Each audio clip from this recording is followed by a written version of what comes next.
To be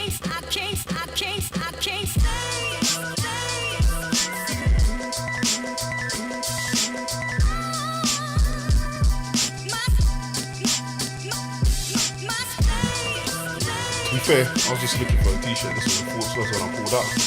Nah, I'm liking the t-shirt. Oh, cheers. Nah, cheers. Get one, man. No, I'll get one, man. Come and you know take the now. ones to sell. You're meant to be promoting them. I'll wear one on my podcast, man. Yeah. Watch that. I'll promote it.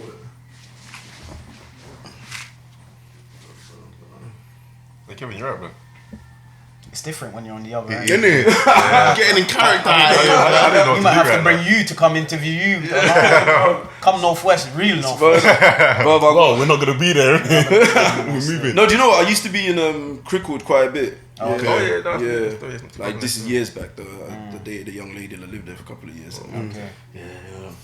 First ones and that. You know, I actually came in a mad day, you know, because like I had one of the craziest life experiences this Thursday, but I'm gonna save that story for another day, man. Yeah, save it for the podcast, man. I'm gonna save it for the podcast. One day I'm just gonna sit down and just be like Francis story time and just like break down what happened to me. That'll be big, And I'm telling you, like I've had a lot of mad stories because I've travelled a lot as well. Like I've lived in different countries, but this story what happened to me on Thursday, and I'm so happy I had a friend there to like go through with me. Or else I doubt anyone would believe what happened. It's that mad. I want to know that. I'm gonna tell you lot off camera, but it's not ready for camera just yet. Camera, man. okay, cool. Yeah. But guys, man, welcome to the podcast, man. Thank you for having us. My guys. Thank you. What's the intro again? Freeze the social. Freeze the social. A social. Yeah. Forza party. Yeah. Come on. Hey, you don't do it good, man. You don't do it good, man. What do you mean? That's You exactly how he said You it. don't do it good. No, he doesn't sit. He's misbehaving. We're outside headquarters. So. Misbehaving, man. You gotta keep him in check. As soon as you hit outside headquarters, everything changes. He changes. He is himself. Listen, I'm just You trying have to to tame elevate him. your thing. You get Everyone's me? told me to tame this guy. Is it? You're the wild one out of the kingdom. I go off on tangents Off tangent. and rants. But hey, listen, if I'm passionate, you have to show it. And it's you in it, so you know. It's true. That's what I do. I just go off. That's it. So whenever they go, you're the one that getting poked on the sofa. Listen, I will be recording. Kevin's gone again. We tried to end the show today. Yeah. We tried to end it. We had an interview today. We tried to end it. And we're about to end it. We're closing up. We're wrapping up. This guy's like, and you know what? I immediately like to look at each other. We're just like, bro. Here we go again. I felt like getting up and turning off the camera. Listen, tame this guy, bro. It has. Listen, if I feel passionate about it, let's talk about it. And that's the thing about it. That's the beautiful thing about long haul podcasts, because the thing is you can have in-depth conversation for a long period of time, but then you also have to know where is the cut-off point, or do you just continue to the conversation? He doesn't know no cut-off. Oh, is it? There's no cut-off. Too many connectives and because no full stops. Consider what you said before. Consider what you said. And considering that we only have like 11 minutes until the camera shuts off. Then once we're starting out, so budget. Got a budget on the camera. We'll keep it that, definitely. Sorry, guys. But tell me a bit about Freeze the Social, man. What's the story behind you guys? Basically? Should I go? Go on, man. Do you know what? It's I think it all started when it's a weird story. I think it was that period where Nipsey Hussle passed away. Oh, for real. And then we were all talking to each other. We're like, look, man, like I wanna have like a purpose as well, you know. I want to leave a legacy when I go. When we have kids, I want our kids to watch us on the internet and just say, yo, that's my dad, like you know, changing lives and everything else. And I was driving to work, and early in the morning, and I was listening to, you know, Gary V. My guy, legend. Too motivational. You know that when one? you listen to it, you feel like you're wasting, even if you're doing something.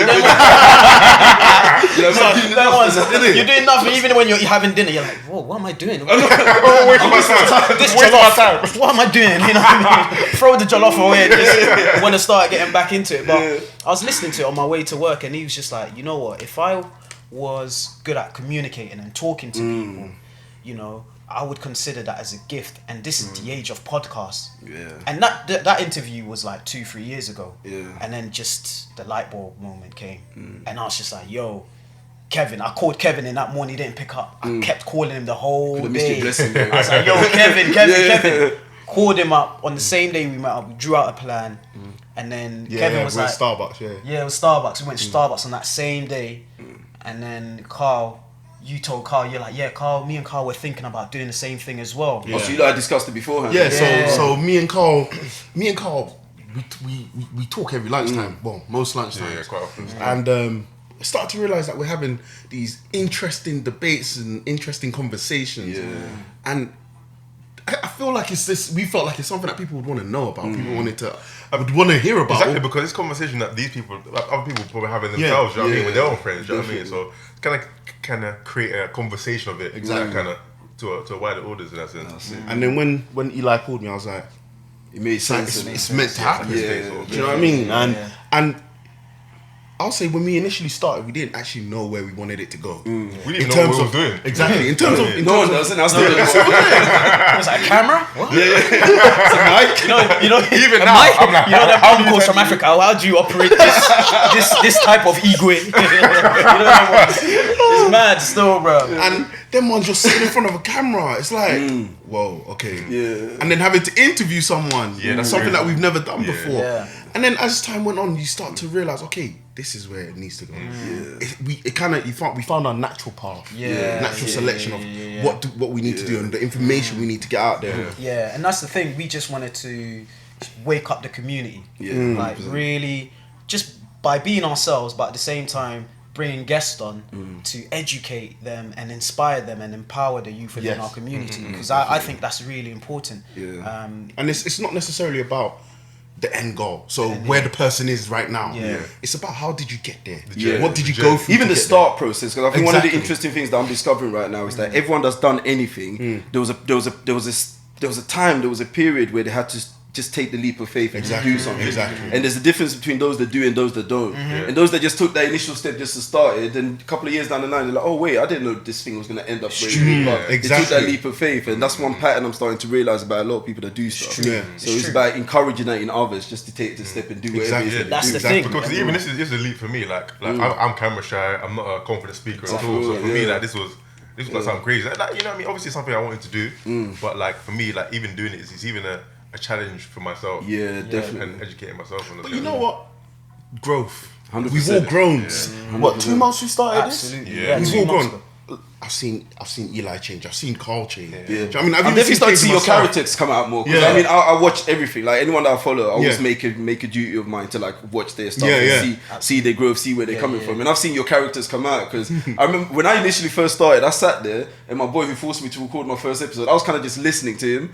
And then Yeah. once in a while, I'll ask a question like, oh, so by the way, what about this? yeah, Oh, what yeah, about that? yeah, Yeah, so yeah. that's how I felt it was for our first podcast. Yeah. It takes time to come out your show and Yeah. really show yourself, and I've seen that in you guys. Like your comedic element is coming out of it, like your serious element and like poking into it, Yeah. and then you chiming in as well. So it's like I watch people's growth Yeah, like yeah, yeah, organically happen, and it's one of those things because initially you're always scared to do something. Exactly. You know what I mean? It's Until true. you take the step. I think that's the thing, and a lot of people have that fear of being judged. Everyone's always worried about That's the thing. the Definitely. people. Yeah, We're always yeah. worried about what's that person gonna think or what's that person yeah. gonna say, and you, like you said, it's all about the leap of faith, and it's like I read somewhere, I think it was that book you're reading now, Rich Dad Poor Dad, Oh, yeah, and that's he a was good just book, like, yeah. great book, and he's just like the two emotions that really kind of consumes us is fear and greed. Yeah. You know, especially as men.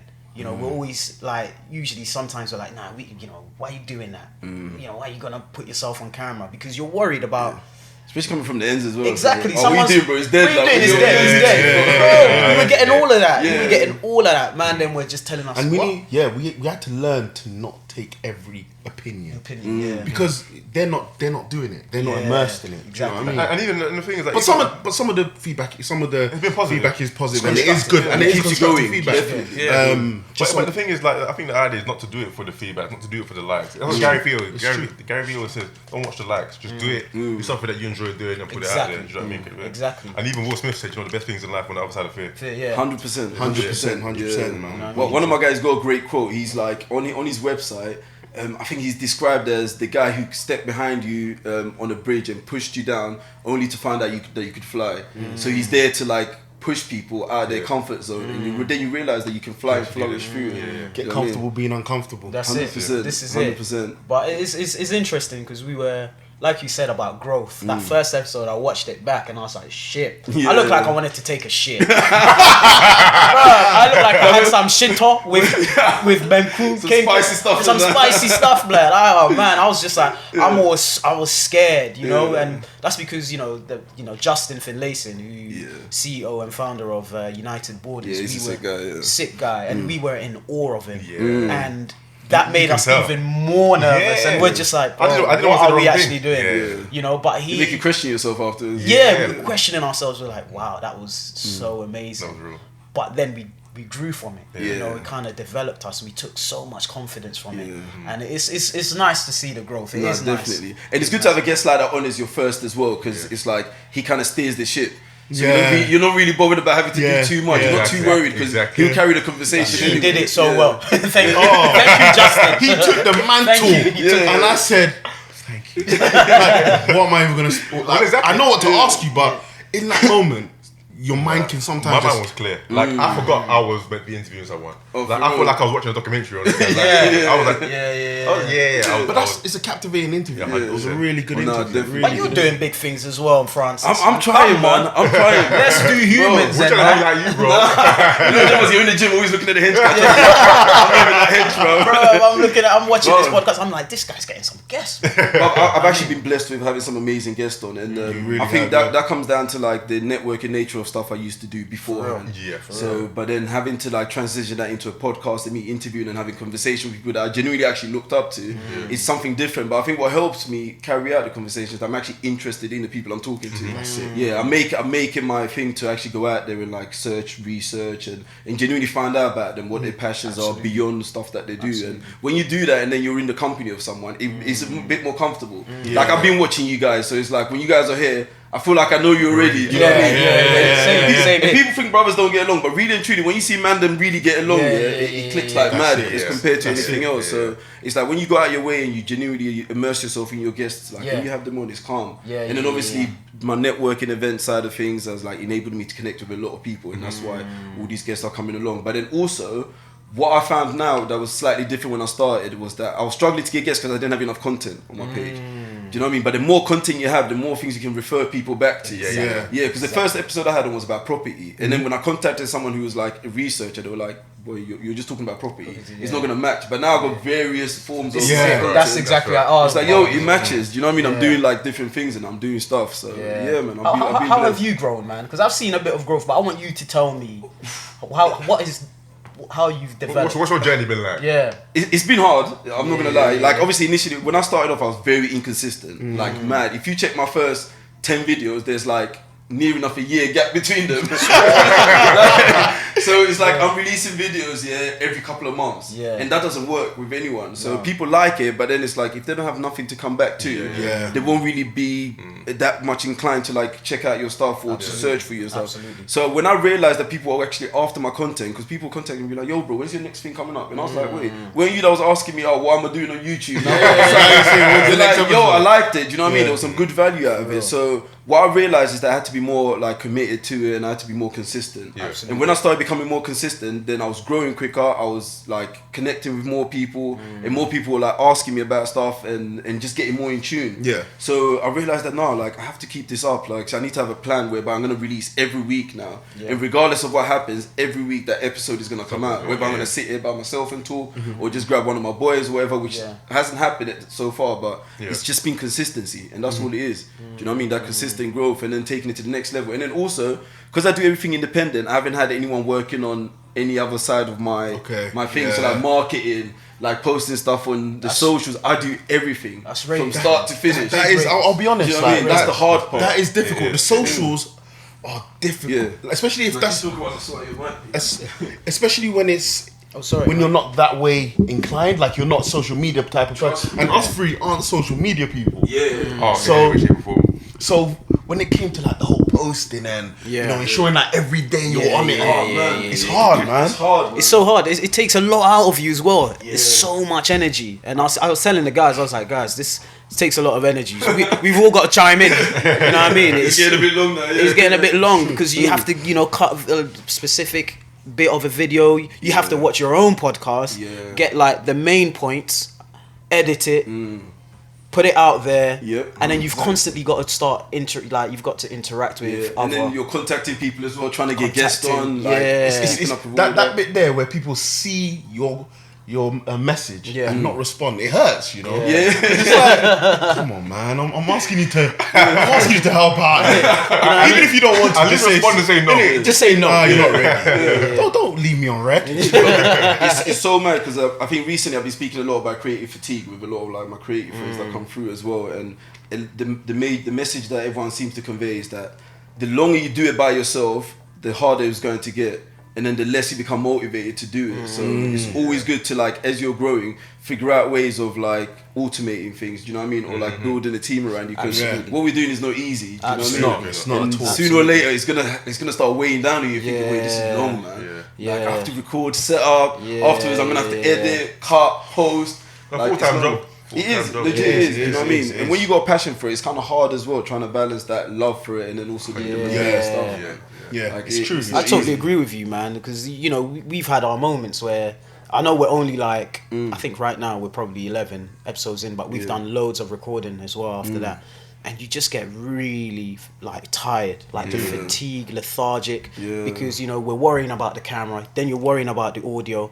And we've made a couple of mistakes on our podcast. There's a few where like, I hope no one sees that. I hope no one sees. But it's part of the learning process. It is part, And it's but- raw. It's part of the natural. journey. It's raw. But all of that kind of adds to the fatigue, and it kills you. Yeah, but it's like you said, it's the passion. And every time I'm like, oh, bun this, I don't want to do this no more. You go back to why you started. You have to go back to what was the reason for this podcast. And that's what I have to keep reminding myself every time. Definitely. That we want to empower the youth. And definitely, what I find is like sometimes like coming up to the recording, like for instance, right now today I was thinking about the dinner I have to go to later on, getting ready for that. But then when you actually sit down with the guests, you're like, oh wait, hold on, this is actually worth it. This is When worth the it. conversation starts, you're thinking, wait, You're not even hungry no more. We were Yeah, starving. I was starving. I was starving. I forgot about hangover. Starving. Once it's like once you're sick, you say go. Everything shut off. Everything shut off. You're zoned in. zoned in, definitely. Nah, that's The beauty about what we do as well is that, like you said, we interview guests as well, and you're taking in knowledge and you're wisdom learning, from what they're saying, and Wisdom. you're just, everyone's learning, but you're learning at the same time as well. You're just like, wow, this is pure education. Definitely. So we're doing this for the benefit of other people. It's like a great benefit to ourselves. Yeah, as well, big do you know what I time. mean? and we're building our network. Yeah. Do you know what I mean? Touching on that networking point, we're building our network, and we're getting people to just see what we're about. You know. But equally, I'm seeing what I'm about. I mean, I'm learning things about myself doing this as well. Do you know what I mean? And equally with you guys, sort of thing. Yeah, definitely. Like, I think some of the most incredible lessons I've learned in the last couple of months doing this is like having even the conversations off camera with the guests. Yeah. Like, there was like things that I didn't used to do when I had to critically think. So I'll give you a bit of background why I'm doing the podcast now, why I'm continuing.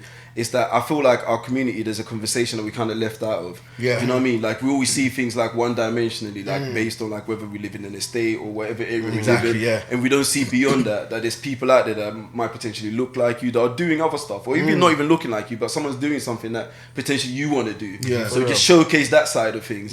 And like even simple things as like the way I critically analyze or view things. I didn't really know how to critically go about viewing stuff. Do you know what I mean? But then I had an off-camera conversation with one of my guests, and he gave me like a simple analogy. He was like, critical analysis is any idea anyone throws you, just think of it as false. And all you have to do is grab that idea, put it up against the wall, and then shoot loads of ideas at it. And if it survives, then you know whether that idea is true or not. And if it doesn't, then a conversation comes out of it. You see what I mean?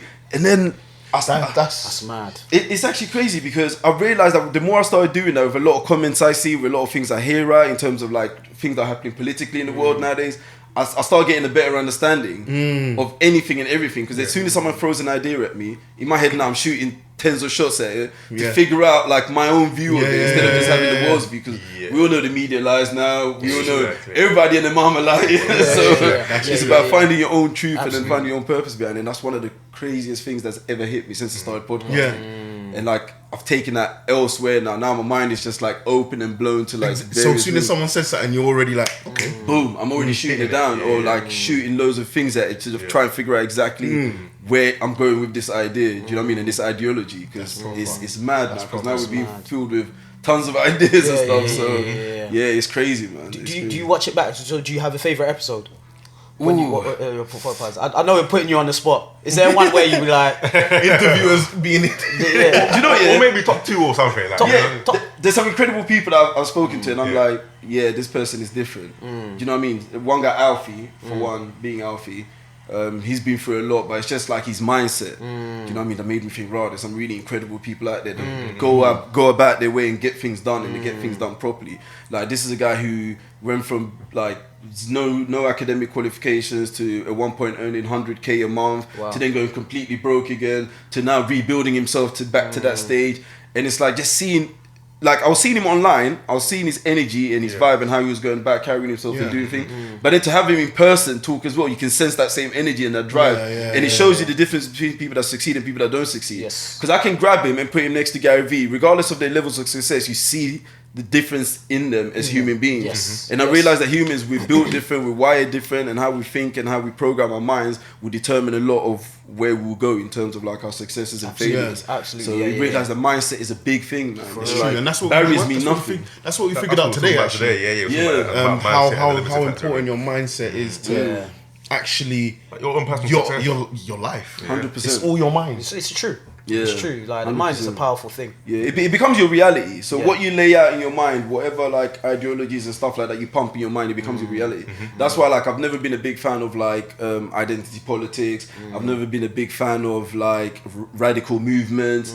Like, because if I genuinely believe that the moment you start sticking to something so solid, everything else becomes your enemy. Do you know what I mean? For real. So if I'm a radical pillow guy, if you bring a non-pillow in my way, I'm automatically gonna think you're my enemy. Exactly. And that's the same thing that's happening with like a lot of things in the media right now, with race and sexuality and everything. Do you know what I mean? And all the genders. Because the moment you radically attach yourself to something, everyone else is your enemy. That's it. And you're never gonna be able to have a rational conversation with anyone because you're already biased. You're already biased. So what's the point of me having a conversation with you when you're biased? When conversation is all about sharing ideas. And that's why I love podcasts, because in the long run, like, you can't hide within an hour of unedited. No, you can't hide. Can't hide. And I don't edit my podcast. I don't chop anything out. Oh yeah. Okay. There's only one. I think the only time I've ever chopped anything out was like, let's say the camera drops or like something. I think it was only one podcast I edited, which was with my little sister. But that's because there was loads of like pauses and stuff like that. But apart from that, I try not to edit it at all. Same here. When I'm editing, I try,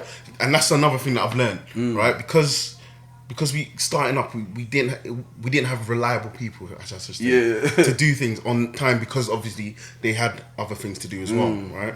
So I had to learn to edit, and I like to keep it raw and uncut, you know, just so you see everything that's actually happening, 100%. You know, and again, it lets the viewers engage that kind of into more, our life, because they're like, real. They see the human side.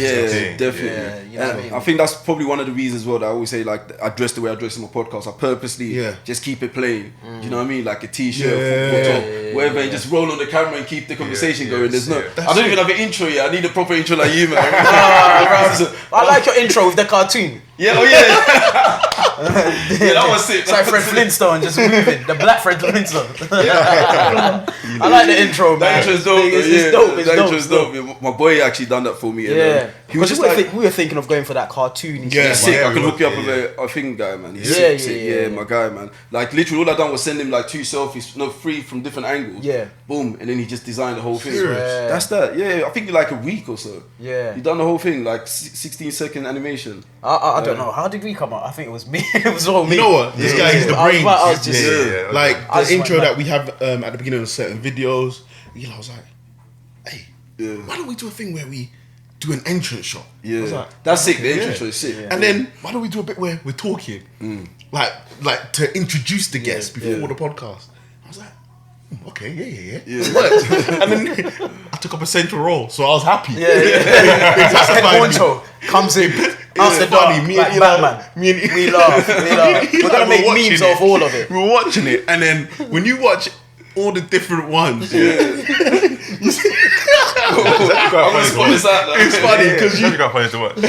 you'll see Eli will come, welcome to 3's Social. And then Carl will do the first intro bit. And then it's like I just come out the shadows. So today we're going to talk about this.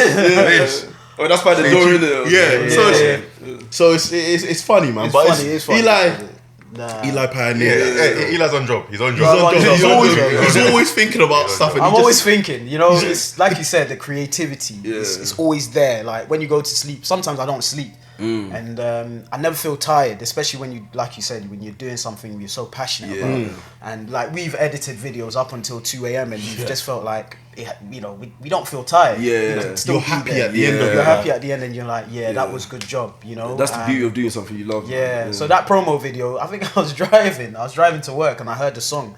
I think I heard the song, I was watching Power. The song was on Power. And it was, it was the acoustic I was wondering where I heard that from before. It was a power scene, powerful scene with Ghost, when Ghost was in prison. I haven't watched all of it yet. That's ages ago. It's old, season 3.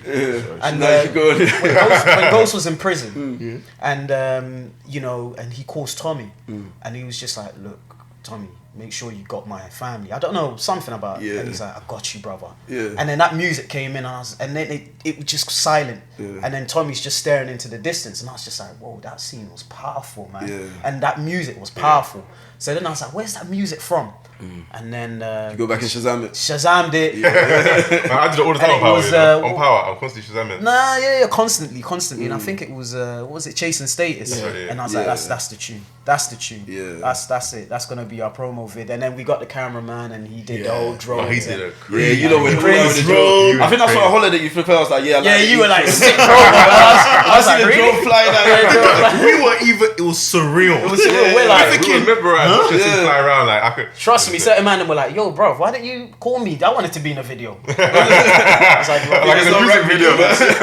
It's not 10 social street. To be fair, even on that promo, I thought they didn't do my face justice. That's the I thing. left it at that. Bro, we did not know it was gonna be like that. That good. I didn't even get a trim that day. More than that, you know what I'm saying? It was a casual thing. Casual thing. I thought it was just gonna be a thing where it's like a video, quick video. This guy looks so smooth. He knew what time it was. I had like a family occasion that day. That's where I came from. Kevin came in his house clothes for what reason I don't know. House clothes. So you get houseboy clothes. House clothes, sure. He's the one that was in tracksuit. I was just there. No, it's a sick intro, man. And I think people like the idea of letting them know what it is you're going to talk about. Exactly. Because that's one thing I don't really do that in my intros, but it's all in my description and stuff like that, in my thumbnail. But in terms of the conversation, I just like to just let it see where it ends up. Yeah. So everyone has a different format of working it, but I think it would be hard for me to describe what my guests are coming to say exactly because I don't know exactly what we do it. So we do it after the recording. So when the recording's done, that's when we'll do it, or we'll do it the next day or something. So you have an idea of what What would you not say is your favourite guest so far? Since you put me on the spot. But I'm not saying Alfie was my favourite, but I'm saying he's one of the most intriguing characters I've had. I like the one with my little brother as well. I saw that one. That was different. You had your sister in there as well. I had my sister as well, It's family affair. I bring my sister and she will embarrass me. I used to change his nappy. So I washed him. I spanked him. Yeah, she doesn't sound like that. You know what I meant. No. I'll let Eli start. Nah, you start. Actually, let Carl start. You know what makes it difficult for me, though? It's pressure. Yeah, no. To be honest, like, I'll say I have like 3 solid favourites. Wow, okay. I have 3 solid favourites. Yeah. So obviously the first one we had was Justin Finlayson. Yeah, Justin. That was top. I think because that was our opener for me, it kind of had a big impact on me. The one with Yado. Yeah, that was big. Massive. Oh yeah, that was the deep one. That one was deep for me as well. And like the one we did today. Yeah, we did one today. That's not out yet, so we can't disclose the name of it. But that one was good as well. I enjoyed this one the most. The reason why I think I enjoyed this one the most because it's one of our more positive. It's more relatable. Everyone can relate. Yeah, it's more relatable. And it wasn't as deep as like the usual ones. No, it wasn't deep. It was on a different level. Yeah, it was different level. But I enjoyed it. I enjoyed today. Today was cool. Well, I'll say same as you 3 favourites. definitely, I'll be honest, it's exactly the same as this. Like, today's episode, I'll probably put today's episode first for me. I swear. Yeah, no, because it hit home. It hit home, and you it was, know what I mean? and these lot will tell you it was the most silent I've been in any of our episodes. Yeah, and just because this guy talks bare, so that was just because it's real, it's real life, it's what happens. People, everyone's been through it. Yeah, especially especially for us two, like our mind's been in the last 2 years sort of thing. You know what I mean? And it's just talking It's about basically mindset about the mindset and careers. That's what the episode was about. That's what. So it and everything she was saying, it was like if someone could speak what's on your mind, and you don't need to say anything. That's what she was doing. So I was just like, wow. It's almost like she knew what questions we were gonna ask. Yeah, serious. And what we've been thinking. And you hadn't prepped her beforehand. We had no prep. You know what I mean? So she came in hard today. What's my favorite? Woo!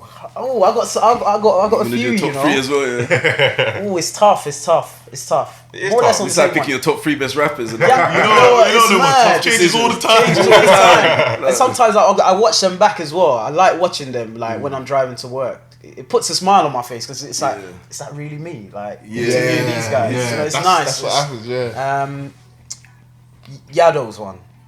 And I remember, I'll tell you why this was my favourite. We finished Yado's one, we finished recording, and Kevin went in the kitchen. And Kevin was like, this is the interview that's gonna blow. And he said that, and I was like, really? I was like, what? This interview? He's like, it's gonna blow. But the reason why I say Yado's one is because we're all friends. We're very close friends. You know Yado as well? Yeah, we grew up together, and everyone's had that dream of wanting to be a baller, a footballer. Every boy in the end, every boy, and we've all used that excuse, bruv. I was gonna be a baller, but my toe in it. I couldn't kick the ball, my toe. So when he actually did the interview, and we were speaking to him, I didn't feel like I was interviewing my friend. Oh, for real. Because of how deep it got and how little we knew of our friend, and I just didn't feel like he was so honest, man. He was so honest, and it for a minute it's like I left the room. It's like my body had left the room. It was something magical about that moment. And this guy came and told me, because that's a big interview, and in my head I'm like, I don't think I've been a good friend to this guy, man. He's just poured his heart out. You're thinking, where were you the whole time? Where was I the whole time? And the thing is, like, we were right there. He was. He has a strong facade. He doesn't show. He doesn't allow people to see his weakness. We used to play online, PlayStation Online with him, like almost every night. Almost every day. But when he was going through everything, when he was going through depression, when he was going through depression, we'll even ask him, yo, you cool, yeah? Yeah, man. Yeah, I'm cool, man. Yeah, just waiting for this thing to go, and then I'm gonna go back. Okay, cool. So it came to a point where I stopped asking him about football. Like because I knew he's alright. He'll be fine. But it also taught us that it's important to have another plan. Like you can't go through life with just a plan A. You need a B and a C. Sometimes even a D. But you always need to have extra plans because you never know when something's gonna happen. Yeah, but I mean, but equally, if people say that if you're not, if this whatever you're doing, you're not putting your all into it, then you don't really want to. Some people are against having a plan B. So. I think maybe obviously doing sports and stuff, like you got to figure out that there's a tight timeline. Sports is one of those things you can't do forever, because I watch a lot of like mixed martial arts and stuff, and I realised that with a lot of them, like they always discuss what they're going to do afterwards, because they've got such a passion and such a deep love for it, and it's not going to last that long. You're in it for a couple of years and then you have to get out, or else your mind is going to explode. So it's about figuring out what the next step is going to be, when you're going into coaching, and prepare your mindset for it. Once that contract is gone or that major injury comes, then boom, you're hit with it. It's true, man. Because with things like that, there's factors outside of your mind that affect how successful you can be. You know what I mean? 100%. But that interview blew. That blew, and it just went viral on Twitter. And we were just like, wow, this is crazy. Justin's one, of course, I was in awe. That guy came in with it's like he had a cloth around him. He came in. When he came in, it was nuts. It was like, I'll agree with that. I can't explain to you the feeling. This guy, it's mad. He's got his own presence. He's got an aura. Yeah, he's got this aura. He's got deep passion. Yeah. I remember watching him on was it Piers Morgan? Yeah. And he came on Piers Morgan, and he was like on fire, like ready to go at him from the get go. You can tell that the thing is, I mean, going through what he's gone through, like it's gonna change your mindset by certain things. Because seeing your little boy get stabbed up, near enough dying, and then you know what I mean, helping him with the recovery process and seeing all the pain that he's gone through. So he changes a man definitely. So he's definitely a charged beast and an inspired guy. So He really inspired, man. Yeah, my third one is I'm just gonna Nana, come on. For a curveball. What's your Nana? Ooh. Carnival for me. Yeah. That was a good one. Oh yeah, man. when you lot on the interviews around Yeah, Carnival. when we went to Carnival, when we did the interviews, I thought that was really good. That took us out of our comfort zone, and we were out there interviewing people about what culture means to them. And a lot of us, believe it or not, they don't really know what to identify themselves with in terms of their country of origin and where they belong. So it was really good to get out there, and we learned a lot from other people that day. Just people. Yeah, you asked him what it feels like to be British. I think that's it. But we also realised that they had the same thoughts as us. Yeah. You know, and people we met people that travelled from all over the place just to come to this celebration. I remember one guy said, it's a big party. It's just a big party, and everyone's just here to celebrate. Celebrating it, yeah. You know what I mean? And that was big for me. I like that. When you lot asked that question, like I was caught up in a bit of a, because me myself, I was born in Ghana. Yeah.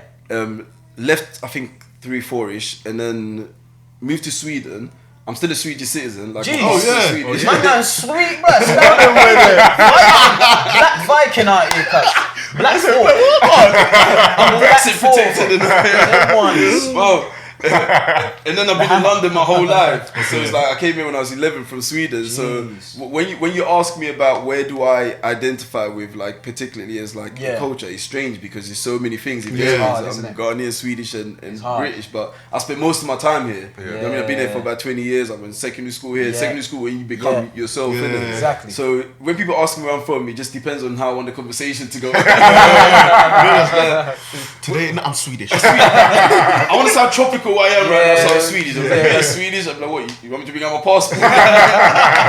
Then you become tropical. That's But I embrace all three though, and I appreciate all three, the effects that it's had on me as a person and in my life as well. So I embrace all of them. I don't deny any part, and I don't take any part more than the other. I'm not gonna say I'm more Ghanaian than I'm British when all my opportunities have come from this country. Like, you know what I mean? Absolutely. Like I've studied here, I've schooled here, so I embrace the culture of Britain. I mean, I had a change of heart after that episode. Yeah? Yeah, because I remember I came during out that saying episode, I'm Ghanaian. he kept saying straight. Kept saying it. Kept saying it, and I said, you know, I'm British. For real. I'm British because I've, you know, like you said, you know, I went to secondary school here. I gained my qualifications here. I'm working here. I'm building a life here. You know, just and I embrace the Ghanaian side as well. Yeah, 100%. You know, Yeah, it's a part of your tough. heritage. It's man. part of my heritage. I was raised there as well. Oh, for I was real? raised from the age of 3 to 8. Did you get dipped back there, or was you born there? Right, I was that bad. Apparently, I was that bad. Man, called get him out. But nah, it was good experience. It was good experience, man. It was good experience. Nah, but that was my favorite carnival. Yeah? Yeah, man. Carnival was my. You know what? favorite. That's when Eli's in his element. You know, Oh, is it? around a lot of people. Like, he's a really. I've always said to him, you're a presenter or something. Oh, 100%. Like you can 100%. capture. Like 100%. this guy's wedding. At my wedding, this guy just took the mic. He and- took the hosted mic. the thing. He came. He came. Look, he came. What, around 8? Yeah. Took the mic. We went outside quickly. Yeah. Come back. This he's guy's MC. singing. MC. He's singing Craig David. Yeah. Wait, the wedding? Yeah. And he had women. He had a line of women standing there going. Serious? I said, what the hell is he doing? I got married, 5 months ago. To this day, people still ask me who you Oh, Serious? man. Like, You made a he- big impact, yeah? Yeah, apparently so, bro. Hosting's your thing, though. That's what he does. That's Eli. And at Carnival, I saw him in his element. Yeah. Like that's I had a his good thing. time. I had a good time. I miss Carney this year myself, man. I mean, I've only really been twice. I think the first time I ever went was years back. But I got there, me and my cousin got there. It was just like mad beef, people running over. Like, we're back on the train now. We're going. It does get mad. It does get a bit wild. And then the second time was like about 2-3 years ago. I was actually invited to one of my friends. His mum was a part of the organisation committee. So he had like a free like little booth by where the judges sit before, because you know the floats. I didn't even know actually the floats go through like a judging process. Do they? Before they enter into the carnival? Yeah. So they go in front of a panel where the mayor sits there, like people are part of the organisation committee. So obviously we had little fake passes. We weren't fake passes, but you got us little passes. Francis gets down, you know. Network, bro. Networking is everything, bro. Networking is everything. Yo. So I was just chilling there, vibes and drinking, eating, and that. And that was a good day. That was a good day because I was out of the chaos and that. But yeah, Carnival's live, man. When it can be, it can be gets a good. bit mad at that as well. Sometimes. I've never really been a carnival goer. We haven't. Believe it or not, we hadn't been in like what 5 years. The last time I went was with him. Yeah, and we just walked through him. And then we went back and watched the Liverpool Chelsea game. Like we went carnival quick. This is long. Just go. But this year, this time, it was good. It was a vibe. It was a vibe. It was good. Yeah, I wanted to ask you actually, what challenges have you faced since doing the podcast? Since doing the podcast. Challenges mainly have been, well, initially it was getting guests on, and then getting motivated to set up, because that was the thing, because I enjoyed the sitting part and talking to people, but I didn't enjoy this process in terms of like the whole setup and turning my living room into like a studio and then having to clear up afterwards. Sometimes I get so tired I leave it for like 3-4 days. I come back and the mic is still dangling. Like I need to get a new stand right now as your mic is like flopping. But all you need a new stand, Francis. You know what I mean? You need to work on that, mate. You know what I mean? Like all of these little like admin bits and stuff that needs to get done, which are vital, but that's the major struggle. And then the second part as well is to build on the marketing side. Like pushing it externally, because I do nothing to push it. Like I just don't have the energy after I finish setting up, recording, editing and putting it out there. But one thing that makes me notice then is that all the growth is happening organically, because I'm not doing anything, I'm not coding anything crazy, I haven't done anything paid, I haven't done anything, do you know what I mean, at the moment, which you're supposed to be doing to get it out there. Because at the end of the day, if you got good content and you want people to see it, you have to get in front of them. You have to get into their face, because there's millions out there that want to see your stuff, that want to see my stuff. But at the end of the day, if you're not getting into their face, they're never going to see it. And I need to get out my mindset that it's just going to happen it's just going to happen on its own. It's not. Like I need that help to get it out there, and that's the networking that I'm doing now. So I've got a marketing guy who's looking into it now, who's setting up a full plan to scale the whole podcast and the whole business as an idea. But those are two major struggles, man. It's like getting against the motivation and then also the pushing of it, because if you don't have a team, it's hard, man. Yeah, it's draining, and we've got a team, even with the team, and it's hard and draining. It's hard, you know what I mean? Because apart from the team as well, you need the knowledge and the experience. That's another part. People that know how. Like I'm not so. Before that, on my own private social media, I only had a couple hundred people. So let alone me then going to now try and push a podcast to 1,000 people. You know what I mean? It's mad. We didn't even have an Instagram. I didn't have Instagram. Oh, for real? Yeah. Carl did though. Yeah, private thing. We're just friends and family. So it's difficult. I honestly understand. Definitely. I'll say the challenges. No, you go, man. You well, the challenges that I feel that we face. Well, for me personally, is obviously when I say working or doing other stuff. Yeah. And you have to kind of fit this in. And I did not know how long it took to export a video. It's long. And then once you put it on YouTube, it uploads, and then the processing takes time. It's long. Do you know what I mean? So a few of our episodes, down to me, a few of our episodes that come out a bit late or had to be delayed or come out on a Monday as opposed to a Sunday. Yeah. So that's from my side, isn't it? Yeah. Go on. To us, for me, my biggest challenge again is like just literally speaking on camera. Being on camera for me has been difficult for me, and like kind of maintaining or having conversations. But other than that, I mean, it's been a learning process. Yeah. And I think I've what was it like hearing your voice though for the first time? Oh, that was the worst part. Was that weird? That was the worst part, because I don't like the sound of my voice. What, Smooth Chocolate? This is Barry White. You know them ones. Barry White voice. Barry White off podcast. You know them ones. But I mean that was weird for me. That must have been weird for everyone. I mean, to hear your own voice. No, I wouldn't say it was weird for me He personally. loves himself. That's what I was gonna say. He records his own voice and plays back to himself. No. The reason I got used to it because I used to study Spanish at university. Well, you speak it? No. Poquito. little bit. Does that say that again? Poquito. Un poquito.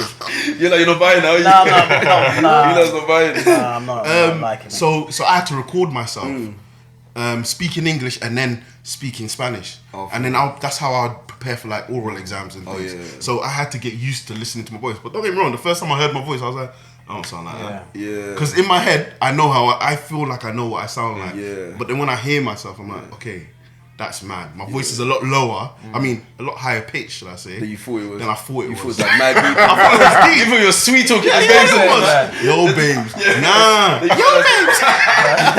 It's mad. It's all mad. No, it's actually. It's actually weird for me actually, because for me it's the complete opposite. Like my voice actually sounds a lot deeper than I thought it did. Serious? Yeah. So you thought it was high pitched? Yeah, I thought it was like higher. Yeah. High one's definitely high, man. I've got a high pitched voice, I think. Nah. I'd say it's a normal. It's normal. Normal, yeah? But it's not monotone, then. Like, You want to try to push that mic? Maybe like lean up against the. Yeah, what, this one? thing. Yeah. This one here. Yes. Your voice is so weak. It's weak. That's weak, yeah. My equipment that's dead, man. We need sponsors out here. Yo. Sponsors out here. I think the thing for me, because obviously when I've been on my parents' radio stations and guests and stuff, you don't hear yourself back. So I was just talking into space. Like I didn't know how it sounded. Like You know, part of me, I think I would have preferred that, not hearing myself again. yeah. But I mean, Like a live show sort of. Yeah. But I mean, I enjoy listening back our podcast anyway. Do you know what I mean? Yeah, I find myself laughing at a lot of stuff. A lot of stuff, Like, I'll just be standing there watching it, like, and then my missus will look at me and goes, "You recorded it, you edited it. that's the What main you thing. watching?" But it's different. It's different. different. I think Yeah. it's so much funnier when I watch it back, sort of thing. Yeah. Like, Life you know, is it's this hilarious. guy. This guy's hilarious, bro. He's hilarious. When I watch it, I'm laughing. I'm laughing like I wasn't even there the first time. But yeah, man. It's good. It's good. It's What's good been watching your yourself challenges? back. What do you say? Oh, my challenge. Ooh. Do you know what? I mean, I think having to rely on people is tough. It's tough. It's tough because I'm very like independent, and I'm maybe sometimes I'm too driven. I'm too passionate, and I probably take over the helm a little bit too much, and I probably need to like just say, look, all right, guys, why don't you do this and do that a bit more, and then sometimes you're just like, is it maybe I should do it myself. Like I can't. I need to learn how to just delegate. He's always been like that. He's my cousin, by the way. Is it? Oh, okay. So that's why. Yeah. So he's always been like that. So I know what Eli's gonna be like. So I don't really, I'm like, okay, fair enough.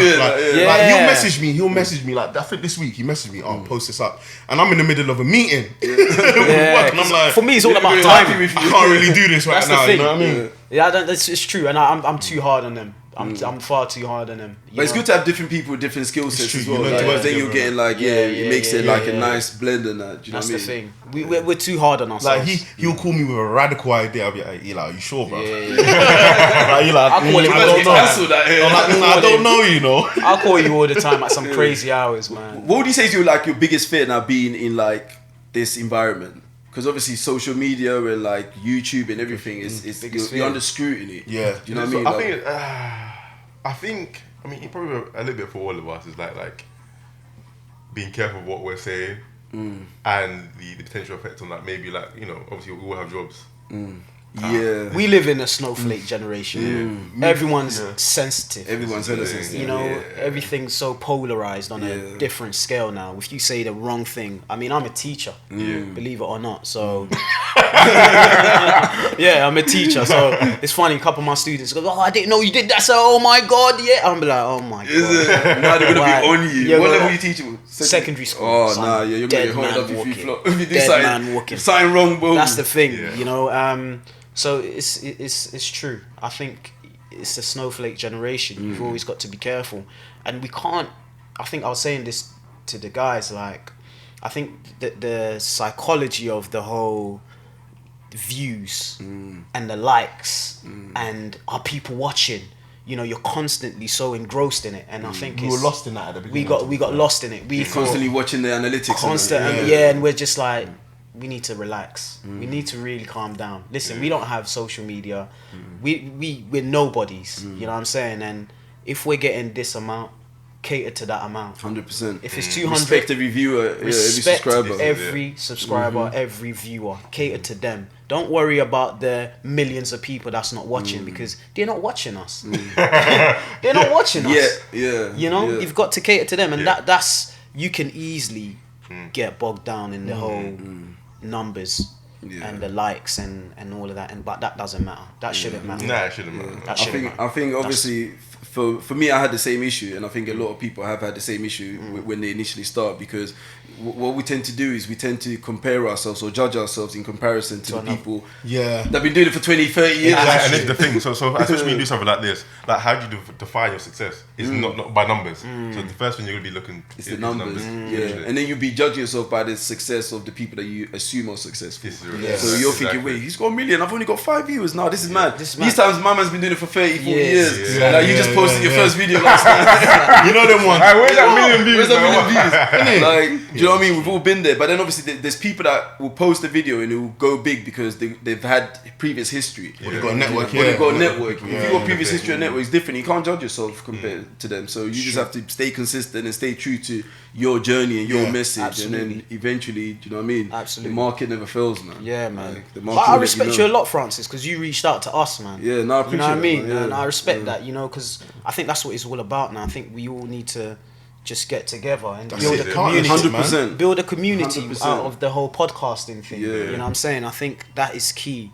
And a lot of people can get, like I said, they can get bogged down and engrossed with, well, this is my competition. I don't want to help this guy get views. You know what I mean? Well, I'm going to show them to my people. No. Like, make sure it's on our page as well. It's not about that. You know, it's about empowering each other. 100%. And I think one of the mistakes that people, one of the most powerful things I learned about networking is just that, networking and sharing. Because how am I supposed to get big if I'm not sharing my idea with your people? Your people are not sharing your idea. Like, because eventually we want all of our people to see the content, especially if we're in the same line of work and we're doing the same type of messaging. So why am I going to be out there thinking, oh man, I don't want my viewers to go and check out for you. No, go and check out because we're sharing content. Like, I'm checking out their work. So why should you be checking it out? That's exactly what networking is about. Yeah, definitely. And there's growth in numbers, man. There's growth, there's ideas in numbers. I numbers. feel like people forget that, man. They get lost in their own thing and wanting to be at the best or be at the top.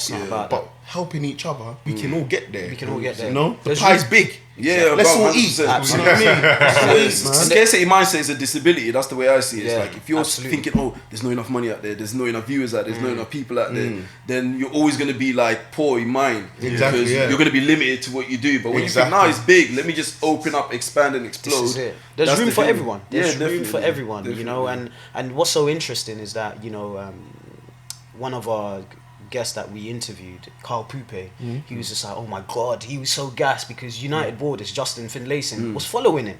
And that was a beautiful thing. Like, that means that we're building a community. You know, and that we're causing an effect. You know what I'm saying? Like, that's true. You know, and like Yado, even after Yado's interview, a sports lawyer got in touch with him just because of hearing his situation.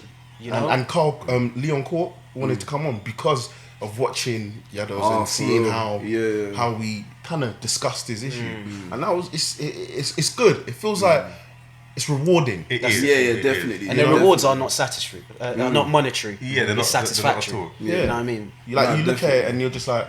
And it's at the benefit of the people that we're interviewing. Exactly. And that makes us feel good. Do you know what I mean? Like we're doing something right. Exactly. It's actually funny because there's been loads of opportunities that come for some of my guests through the podcast. I think the first one was I had one of my boys on, Doug. We train martial arts together. So he speaks Chinese. Or Cantonese or something. Well, he speaks one of them languages. Black guy, yeah? No. White dude. Scottish. He's not Scottish. Part Scottish.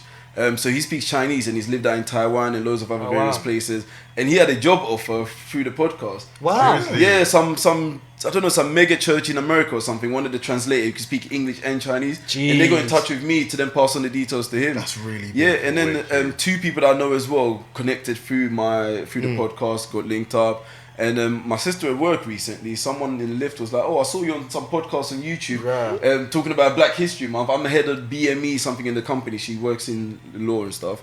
And she went for a meeting off of the back of the podcast as well. So it's creating networks and things are happening. And that's why I call it business networking. So if you see I do a lot of business content, and then the informative and educational stuff. So with the business networking, not only am I networking for myself, but there's opportunities for other people to network with my guests. So it's all part of the beautiful process. thing, man. It's a beautiful thing. When you hear these stories come out, it's nice, man. You just feel like, yeah, this is why we did this, isn't it? This is it. You know what I mean? I And mean, you- even Premps. Yeah, exactly. Like our boy Prince, like you sit back and you just smile. Yeah, because Like, he's got that's a radio it. interview. Was he the one with the suicidal? Yeah, he's got a stuff radio like interview. Oh, for real? Just to raise awareness on PTSD. Yeah. That's amazing. You know what I mean? Like, it's incredible. It's incredible. Yeah, And schools have reached out to us, haven't they? schools have To reached say out to we us. could do an assembly. Assembly. I'm not gonna lie. When he told me about, when Eli called me, he's like, "Hey Kevin, listen, hey, so and so school said, yo, they seen the content and they want us to come and do it." I said, "Don't lie." I was like, "No It was a joke. way." Yeah. Like, Wait, I wasn't how did that laughing. even happen? Exactly, I wasn't laughing that's because it, it was funny or it was. So how did stupid this or come something. It was about? like, Yeah. who are we to do this? Like, do you know what I mean? Like, you start questioning, like, really us? Yeah. But then you look back at your content and you're like, I can see why. You see why, definitely. I can see why. Yeah, it's a good representation, isn't it? And obviously Exactly. sometimes they want that like relatability. So Exactly. you guys make sense to Yeah. be on there and speaking to them and stuff. But what do you guys like listening to? What are you guys watching and listening to at the moment? I watch a lot of Gary Vee stuff, man. Yeah, Gary Vee. I get pumped up watching Gary Vee. These lot on the next thing.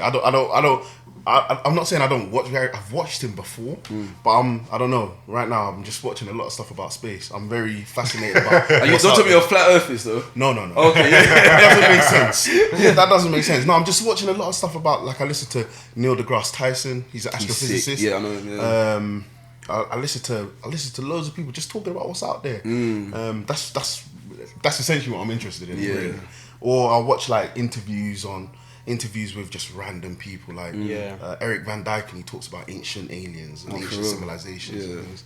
Just like to clue myself up with just different things when what I'm feeling in the mood for at that moment. Yeah. I don't really watch a lot of TV, so Nah, yeah, same here, man. I only ever have my TV on for like music videos, as you can probably see. I'm watching Bob right now. I'm always watching Bob Marley, man. But apart from music, like videos, and maybe like when Game of Thrones when it was on, like I'm not a TV guy, man. This is like my missus came home the other day. She goes, "Why is the house dark?" I was just chilling there, headphones in, just like on my laptop. Just I think I was editing a video. Like TV, I don't know. I just don't find it as interesting anymore unless there's like football on or that's it. Match of the or day, something else. Like you find yourself just putting on Netflix and it will just stay on that. You know the Netflix screen. The different shows. All the Different trailers. shows Trailers. or the lineup of things that you could watch, and I'm just there like, what else can I do, man? Like I don't know. Yeah, I just find myself interested in I different watch things. your stuff as well, Francis. Come on, yeah, let's do appreciate that. humans. Come Big on. up, name drop. Come on. I did it. I'm trying to take that. Do you know what it is? Do Do you know what it is? I learn a lot from different things that I watch, like podcasts especially. If that's what you want to do and if that's what you're passionate about, you've got to watch it and just study. Just study how everyone's doing it, and that's what I always do. I always take bits and just study it. And like I said, we appreciate the fact that we've come on here because we're learning so much. I was asking Eli, like, when are we doing it? Like, when are we doing it? It's surreal. Because it's You flopped the first day. I flopped. Was it you that flopped? You mixed it up because I think I said the Sunday and he thought it was a Saturday. Or the other way around. I flopped. We got it done. We're gonna do many more together anyway. Man, definitely. And you know This what? is the start. Touching on sort of watching other people and that. When I started realizing that we're gonna do more and more interviews, I started to sort of find myself watching. There's this guy. He's a psychologist, Dr. Siri Satnam Singh. Siri Satnam Singh. So he's this. He's a black monk, and essentially he sits down with like famous people, and he literally takes them for a counselling session.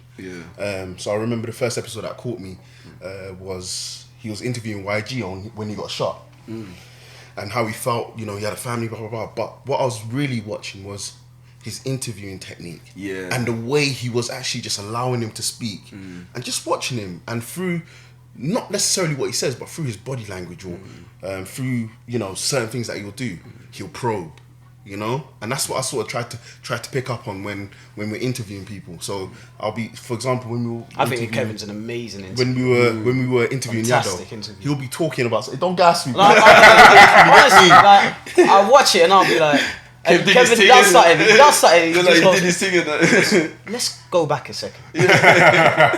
How did that make you feel? I'm just like, what the fuck? You know, what's this going on? But you see, it's when you catch the body language. When as they're speaking, yes, you're listening and you're taking everything in. But it's when they'll make a certain body gesture. Yeah. As they say something, and I'll pick up on that. I'll be like, okay, no. Something what did you mean by affected that? at point, yeah. Or delve in a bit deeper in that situation, or try and summarize what they're saying to get them to say something else that can answer the point I wanted them to answer. But also, like, it's clever the way you do it because you're like, we could miss the point, and the viewers can miss the point. So when unless you bring it back, you bring it back. When you bring it back, when you allow them to delve deeper, it's very thought provoking. What they're saying is evocative. It's like because you bring the emotions out of them. You get them to speak about really dark things and deep things. That. Yeah, no, it's real. I appreciate it. Real No, talk. I appreciate that. Real talk. It's what like I was saying. It's what I wanted to try and do. Yeah. Because it's like I don't want to say it's like a counselling session, but essentially getting people to speak. No, but it kind of is. It Like, is. I Yeah, thought when I watch it's it back, that's exactly what it seems you know what I mean? Like, So, and again, for people to really understand what that person went through, it's important for them to understand that emotion, because I'm sure someone would have felt that emotion before as well. This is it, and this is Do you know what I mean? And when And you it can clicks. relate to someone's emotion or someone's story, it enables you to heal as well in a different way. Exactly. It's like, oh, I'm not That's going the through this narrative. alone. Exactly, And this is yeah. how That's that the person dealt Exactly. with it. Yeah. So, and it's even, it's even helped me at work. You know, when you're like when I had my So interview, interviewed for everyone example. now. Yeah, like I'm at my interview. And he's asking me questions, and I'm asking him questions. Man's answering questions with questions. Why do you want this job? Hold on, why do you think I want this job? Like he asked me because okay, go on. Flip it on him. No, it helps, man. Doing this really helps in everyday life. Yeah. I agree. And Carl's really come out his shell as well. Yeah, I'm noticing it's starting to annoy me. Why is it It's starting to You're like, annoy go me. back into yourself. Yeah, Go, Carl- everyone's been picking there. me Everyone's been as his there. target. But again, that's helping me a lot, like outside the podcast as well. Yeah. At work, stuff like that, when with people and communicating stuff like that. I think what Carl does, he does so well. It's just he's always thinking about how it relates to life situations. Okay, You know, where Kevin delves into like the emotional aspect of that sort of behavior, like you described. He always asks questions like, you know, I think it was the Yado podcast where Yado was talking about his knee, and you were like, you know, you had the mindset. It wasn't the knee. It just, you can't really think that you failed. You know, it's just your mindset, and that's like his personality always comes out when someone's telling a story, because he's always like, I'm gonna put myself in your shoe. How would I feel at that time? How would I feel at that time? And touching on that, he listens very well. Very well, yeah. So certain things that I wouldn't think to ask from what the person's saying, Carl will come and just say, he'll ask that question. Even today, like when you're saying that, I kind of pulled back and I looked at him. I was like, Where did you get that from? saying that, you know what I mean? Because that's what he does. He listens and he really analyzes what the people are saying. So that's so when it comes to like us three sitting down, you've got Eli, who's like the main lead. Like I'll call him like the person. The question he asks the question. Carl's just listening, okay, and then he'll drop a question in there, and you're thinking, "Rah!" Like, what's going on? And I'm just interested in what are you feeling at that time. And I think that's the good thing of obviously having three of you interviewing at once, because it's coming from different angles and everyone's like tuned into different waves. I think if all of you are tuned into the same wave, it might just be clash. It may just clash. But at the beginning, it was a bit weird though. I'll Nah, be honest. yeah, Like, you don't know when to come in. Like when Did you you guys finish, plan it? or when Did you guys plan it though in terms of like who asked what question? No, when? I'll just be honest. just jumped I'll be into honest. The way I do it isn't.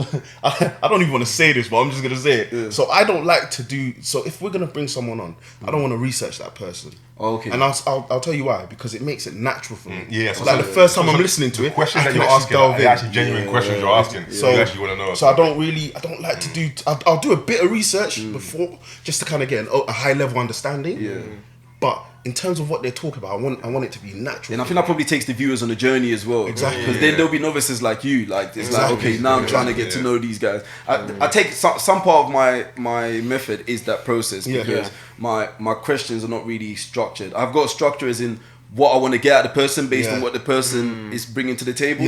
So if I know I'm speaking to like a business person, I want to know their journey of business. So then I've seen them at work. Yeah, no, I've watched it as well. When you ask questions, it's like you always want the viewers to be inspired and empowered. Yeah, That's the yeah. way. That's the where your angle I question. come That's from. where your angle's always going. I'm just like, Because the thing is, viewers I to think pick up- what tends to happen is when we watch people that are doing stuff or watch someone with a story, we always look at their end result, That's and it. people always get fascinated by is that. it. It's like, oh, Ronaldo's Ronaldo, but Yeah. do you know that Ronaldo probably went weeks without sleeping and running every day? know what I mean? And like, so you need to understand that part of the journey as well, and what makes them them. Or else people sit at home thinking, I want to be this person, I want to do this, but not knowing what it takes Yeah. to Well, be what that really person. takes, exactly. Yeah. Like, you know what I mean? You guys getting up and recording a podcast, you don't just wake up and like, you record and you go back to sleep and the podcast is out. Exactly. There's a journey that you guys are taking, which some of it we're discussing now and some of the struggles you're going through. So that's the journey I want to take my viewers in, because it's like, okay, these guys didn't just turn up, they had an idea, you were driving to work, you remembered power, like, you know what I mean? Yeah, You got the vision of the drone, you thought about the guest that you Yeah. wanted to speak to, like you got that whole process and the whole journey, and that's what inspires people. Yeah. Knowing that, okay, they done a human thing to get there, like they weren't superheroes. Exactly. Some people are superheroes if you're messy or whatever, but like, you know what I mean? But other people, like, there's a process in the journey. Yeah, that but you I mean, have to go generally, when you see people like on TV or hear them on podcasts, like you don't actually hear or see them as a human being. Yeah, Sort of thing, do you know what I mean? Like, definitely human don't. side is kind of missing from it until you know what they do outside of Yeah. you know what you see them doing. Yeah. Then that's when you get to I see think and hear I them. heard a on top quote of that, before that someone said, with success comes the idea of an expert. So if you succeed in something, people automatically assume you're an expert. Yeah. So, Yeah. It's true. And touching. I forgot what I was gonna say. To be fair. He's gonna go on around. That's why. No. He's gonna go. off No, on it was there. No, sorry. And touching on kind of what Carl's saying, like when people come into interview, I like to say to them, like, be natural. Yeah. Because we've interviewed someone before, and I can't. During the interview, I'll be honest. I was out of touch because it seemed like that person was media trained. You know what do you get what I'm saying? yeah. So the answers weren't authentic enough for me. It's kind of like, oh yeah, I do, and okay, yeah.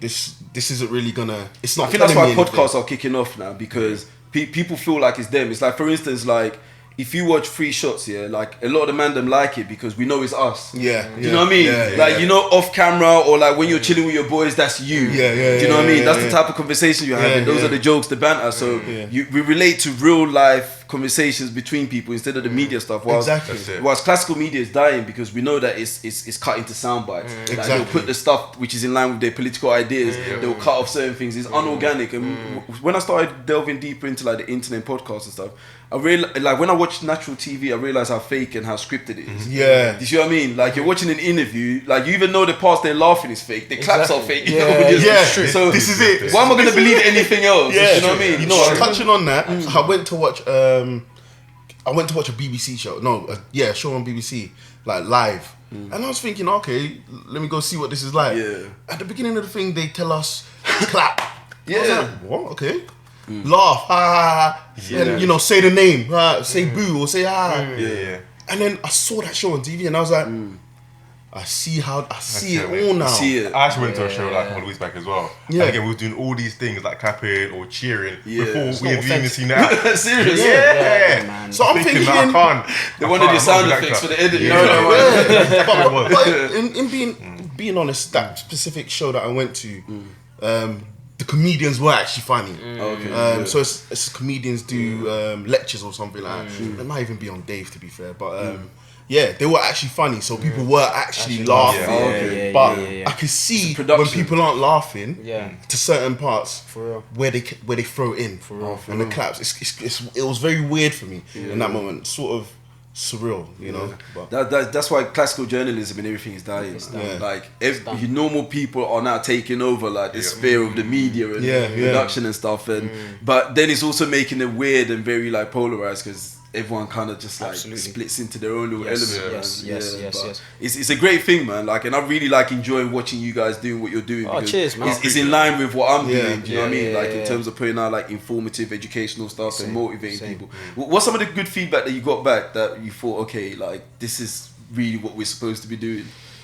Like, have you had a piece of feedback that's hit you? you know what? Eli's the one that brings the feedback to me. You're controlling all the I control. DMs. Yeah. But to be honest, my missus' mum, Yeah. she hits me with the real feedback. Oh, for real? Yeah. She hits me with the feedback. Yeah. Oh man, but no, it's going, Eli. No, the feedback. I mean, I think when we did Men Talk Health, where all of us were sat on the sofa and we were just talking about our own personal experiences of, our own mental struggles.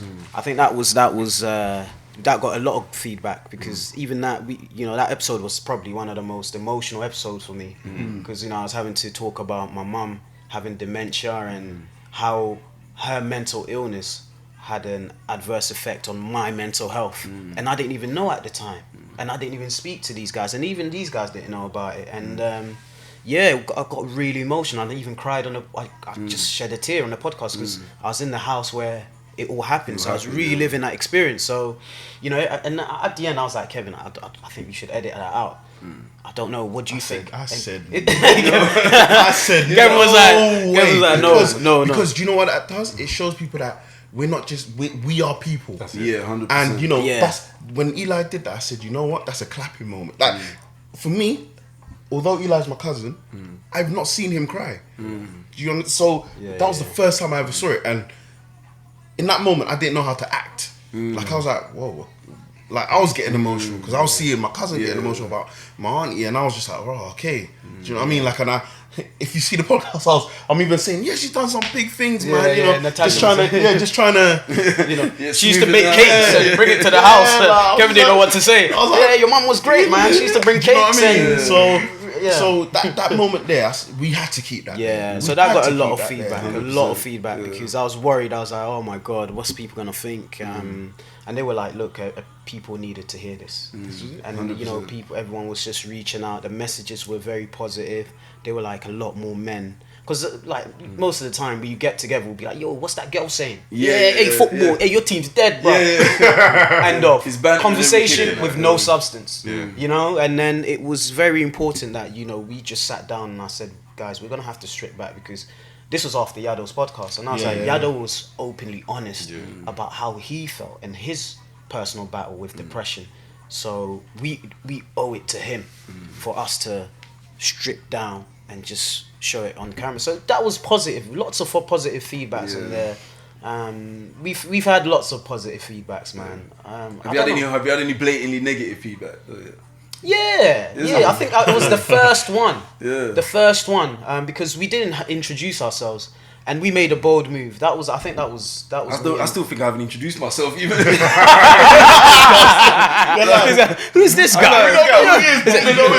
Francis, Jermaine, I switch on the camera and then boom. I still haven't really told my story in depth yet. But I think because I've got this idea that I'm going to do so many episodes, I think that if people that follow my journey, you learn a lot of my story throughout. Instead of me coming down and being like, okay, this is my story, guys. I think if my story transcends into a conversation, this is what you it makes it more organic. Thank you very much. So I said that. So when we put our first episode up, a lot of people were reaching out saying, "Nah, man, you need to do an episode about you guys, so we get to know you guys." And I thought, why? If we're interviewing people and we're talking about real life issues or real life journeys, we're gonna during that.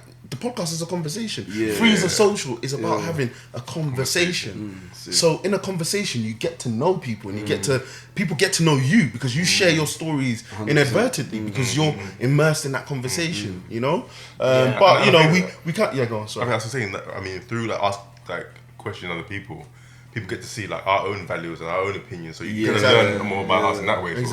Exactly. No, it was it was that first episode, and but then we ended up putting out recordings of ourselves. And then so we tried to do the strategy where it was and on social media sometimes you post stuff about yourself as well. This is it. And I think it was the first one because we actually did a pre-recording about knife crime, and we watched it back and I was like, this ain't right, guys.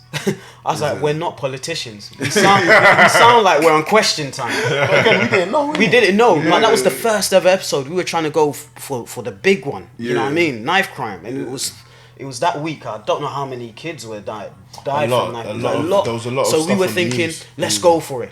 And then I was like, no, we're not going to put this out. Why don't we get someone who's an activist? Someone who knows.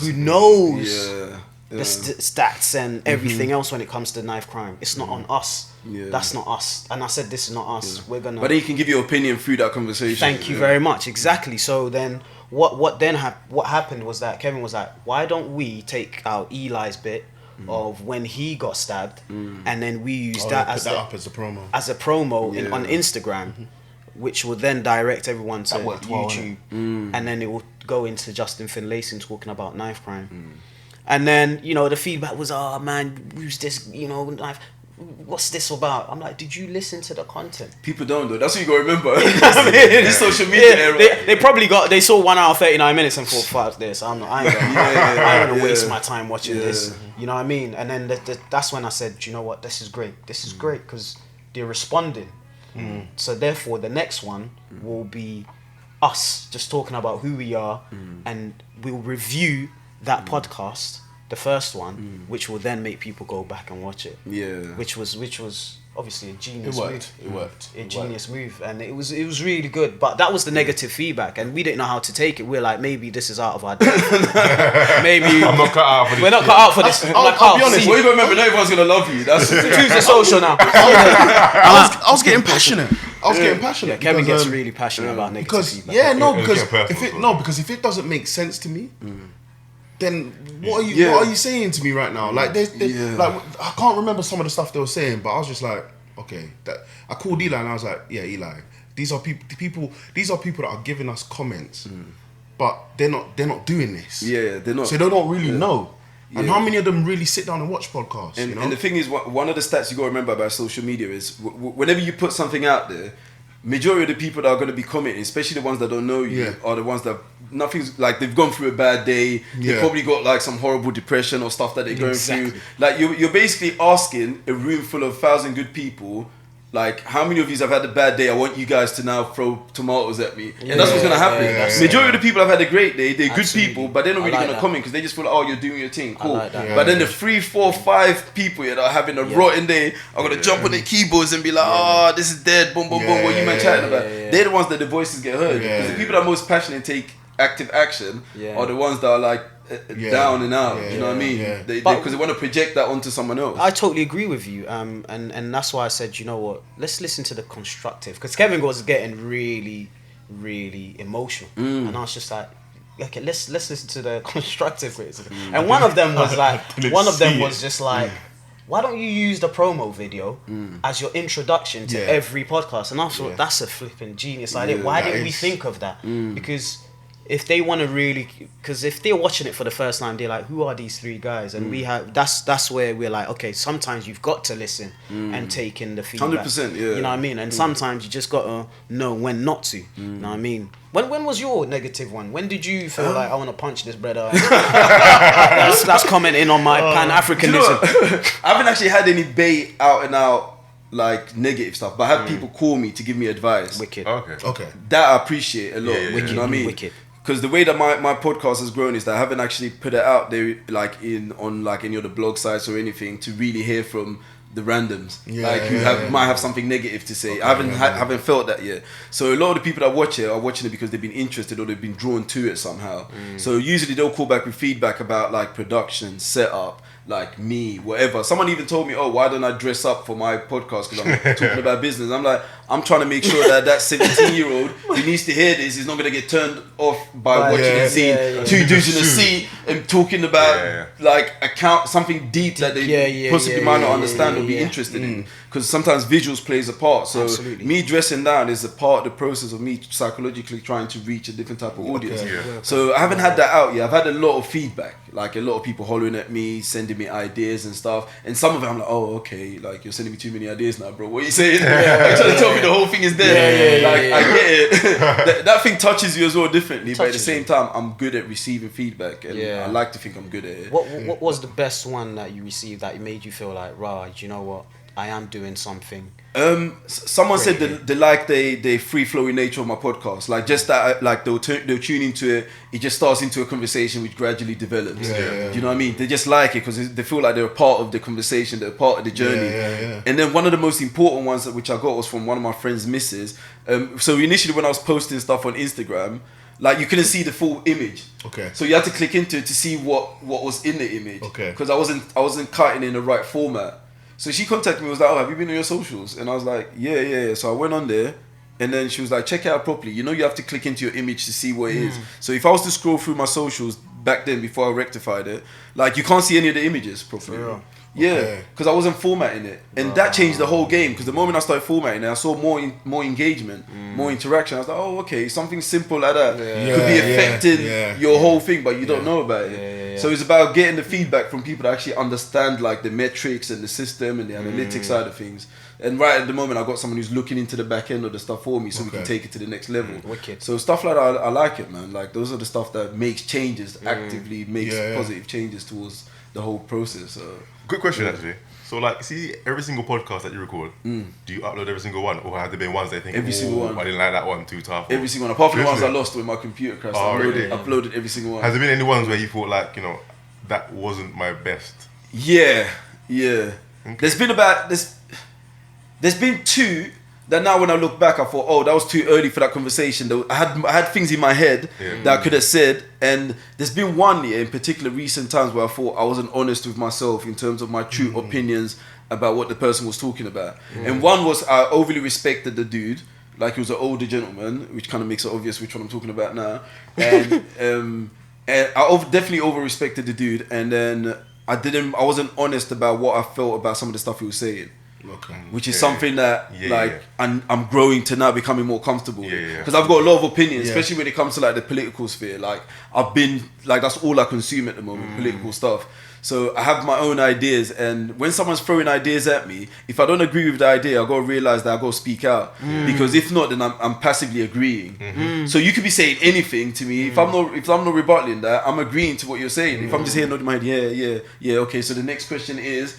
Then that's the thing. Do you know what I mean? And what is the audience miss out on that as well? Yeah, the fact definitely. that you are not being yourself, and just questioning them. And I think we did that a little bit. Of course. Yeah, we've probably no. I wouldn't even say we did that with Justin, if I'm being honest. Because with Justin, I could have challenged him a little bit. You could have, but I was just probably. But it was our first. It was our first one. Yeah, it happens. And you know what? When I go off on my rants or my tangents or whatever. That's because I'm not, if I don't agree with something that someone said, you gotta get out. Because I think we were talking about in one of the episodes. I think it might have been Prem's one. We were talking about like as a black youngster walking past a white person, a white group of people, and walking past a black group of people. How would you feel? And I said, does it matter what color they are? If they are on something, they will do something regardless. And my thing was we need to stop focusing on the color of what they are, because in my area, in Kilburn, for example, like there were some Irish guys and they were on stuff, and if you walk past, they will start trouble. But it's not to say that I feel a certain way. But I'll still walk past them. But I would think the same way if I'm walking past a group of black people. Yeah, no, but in saying that though, like I think what me and Eli were saying is that because we've been in situations where we have walked past a group of black people and something's happened.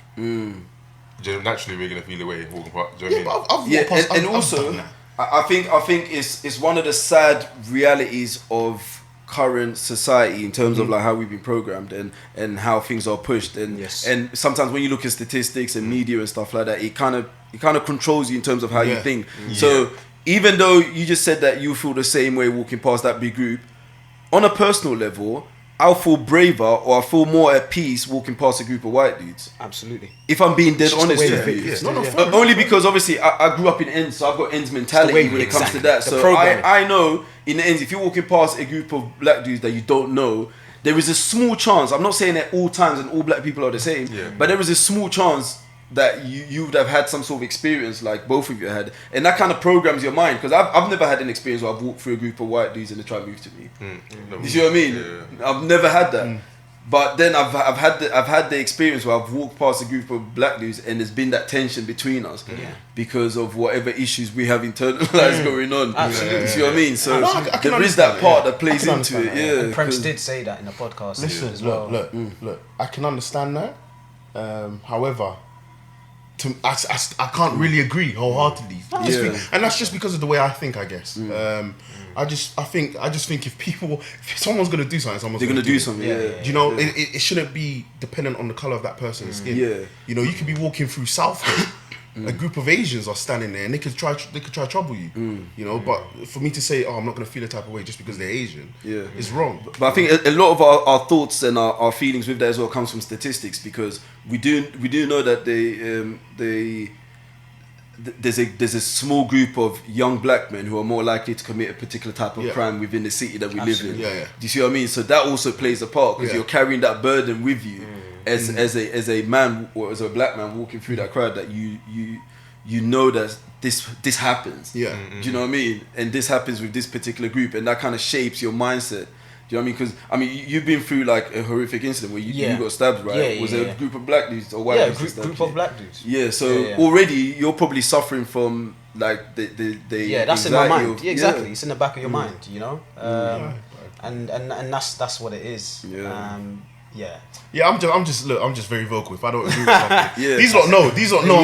Like, for example, we were talking about LGBTQIA.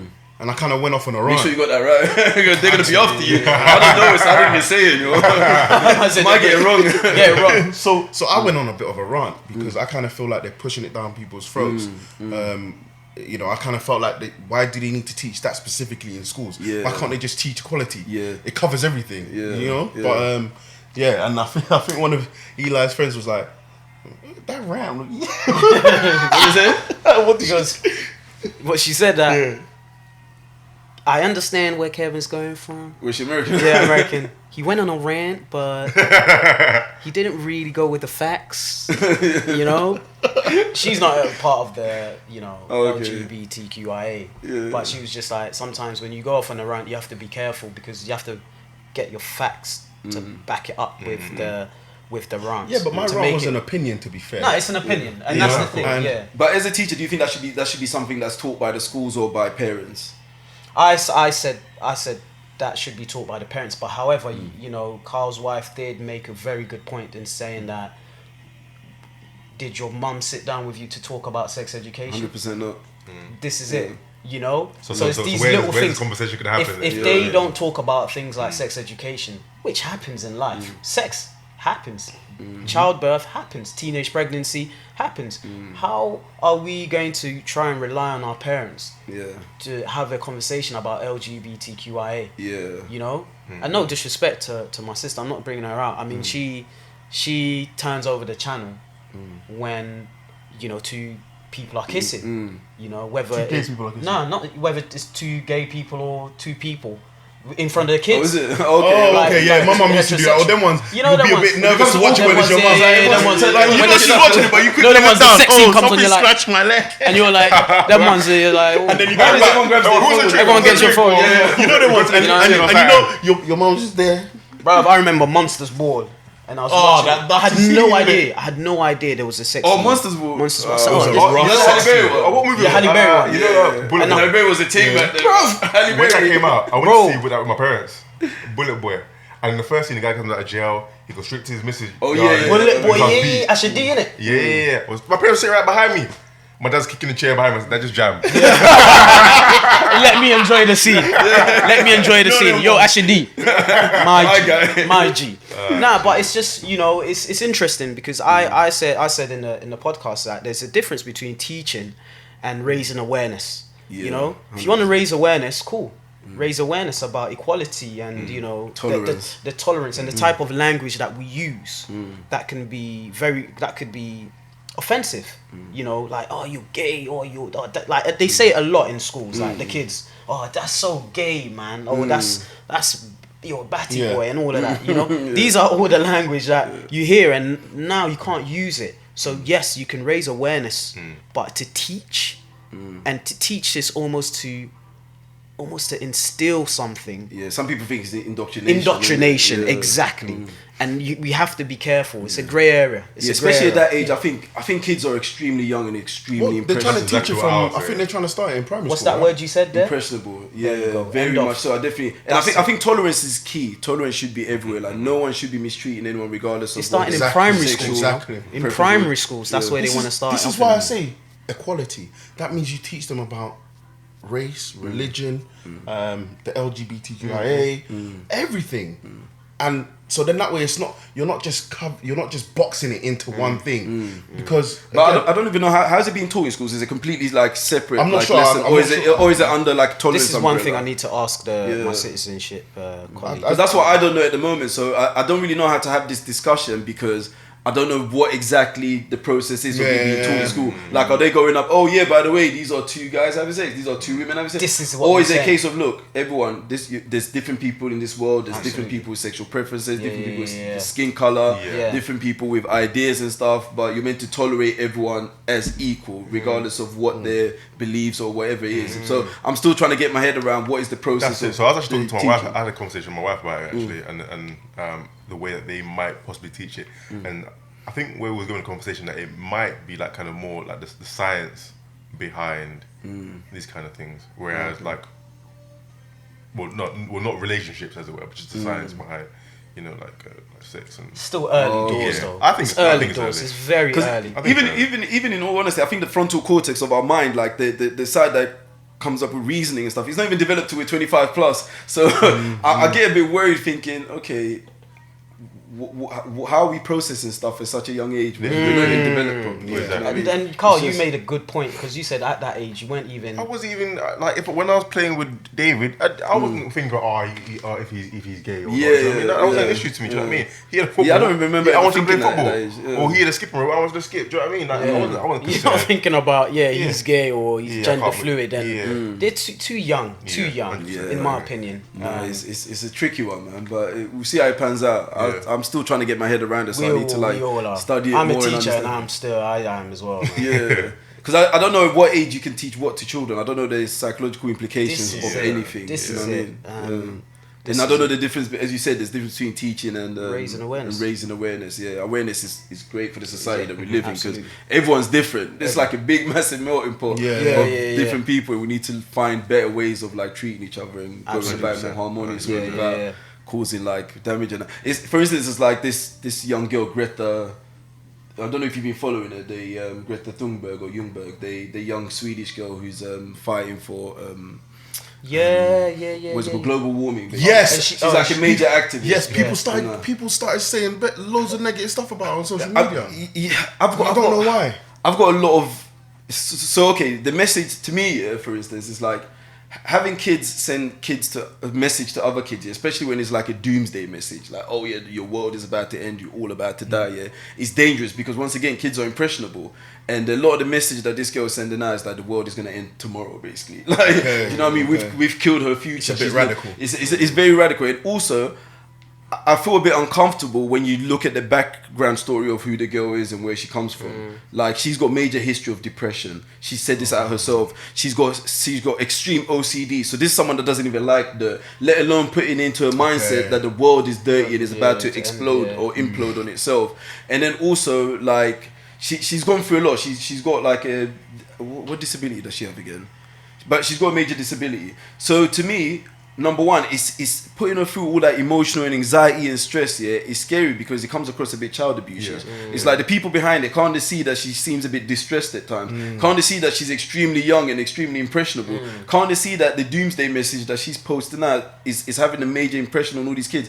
Apparently now there's people suffering from like doomsday syndrome. Like they're suffering from a fear of the world about to end, and these are kids. Seriously. Off of the back of this, do you see what I mean?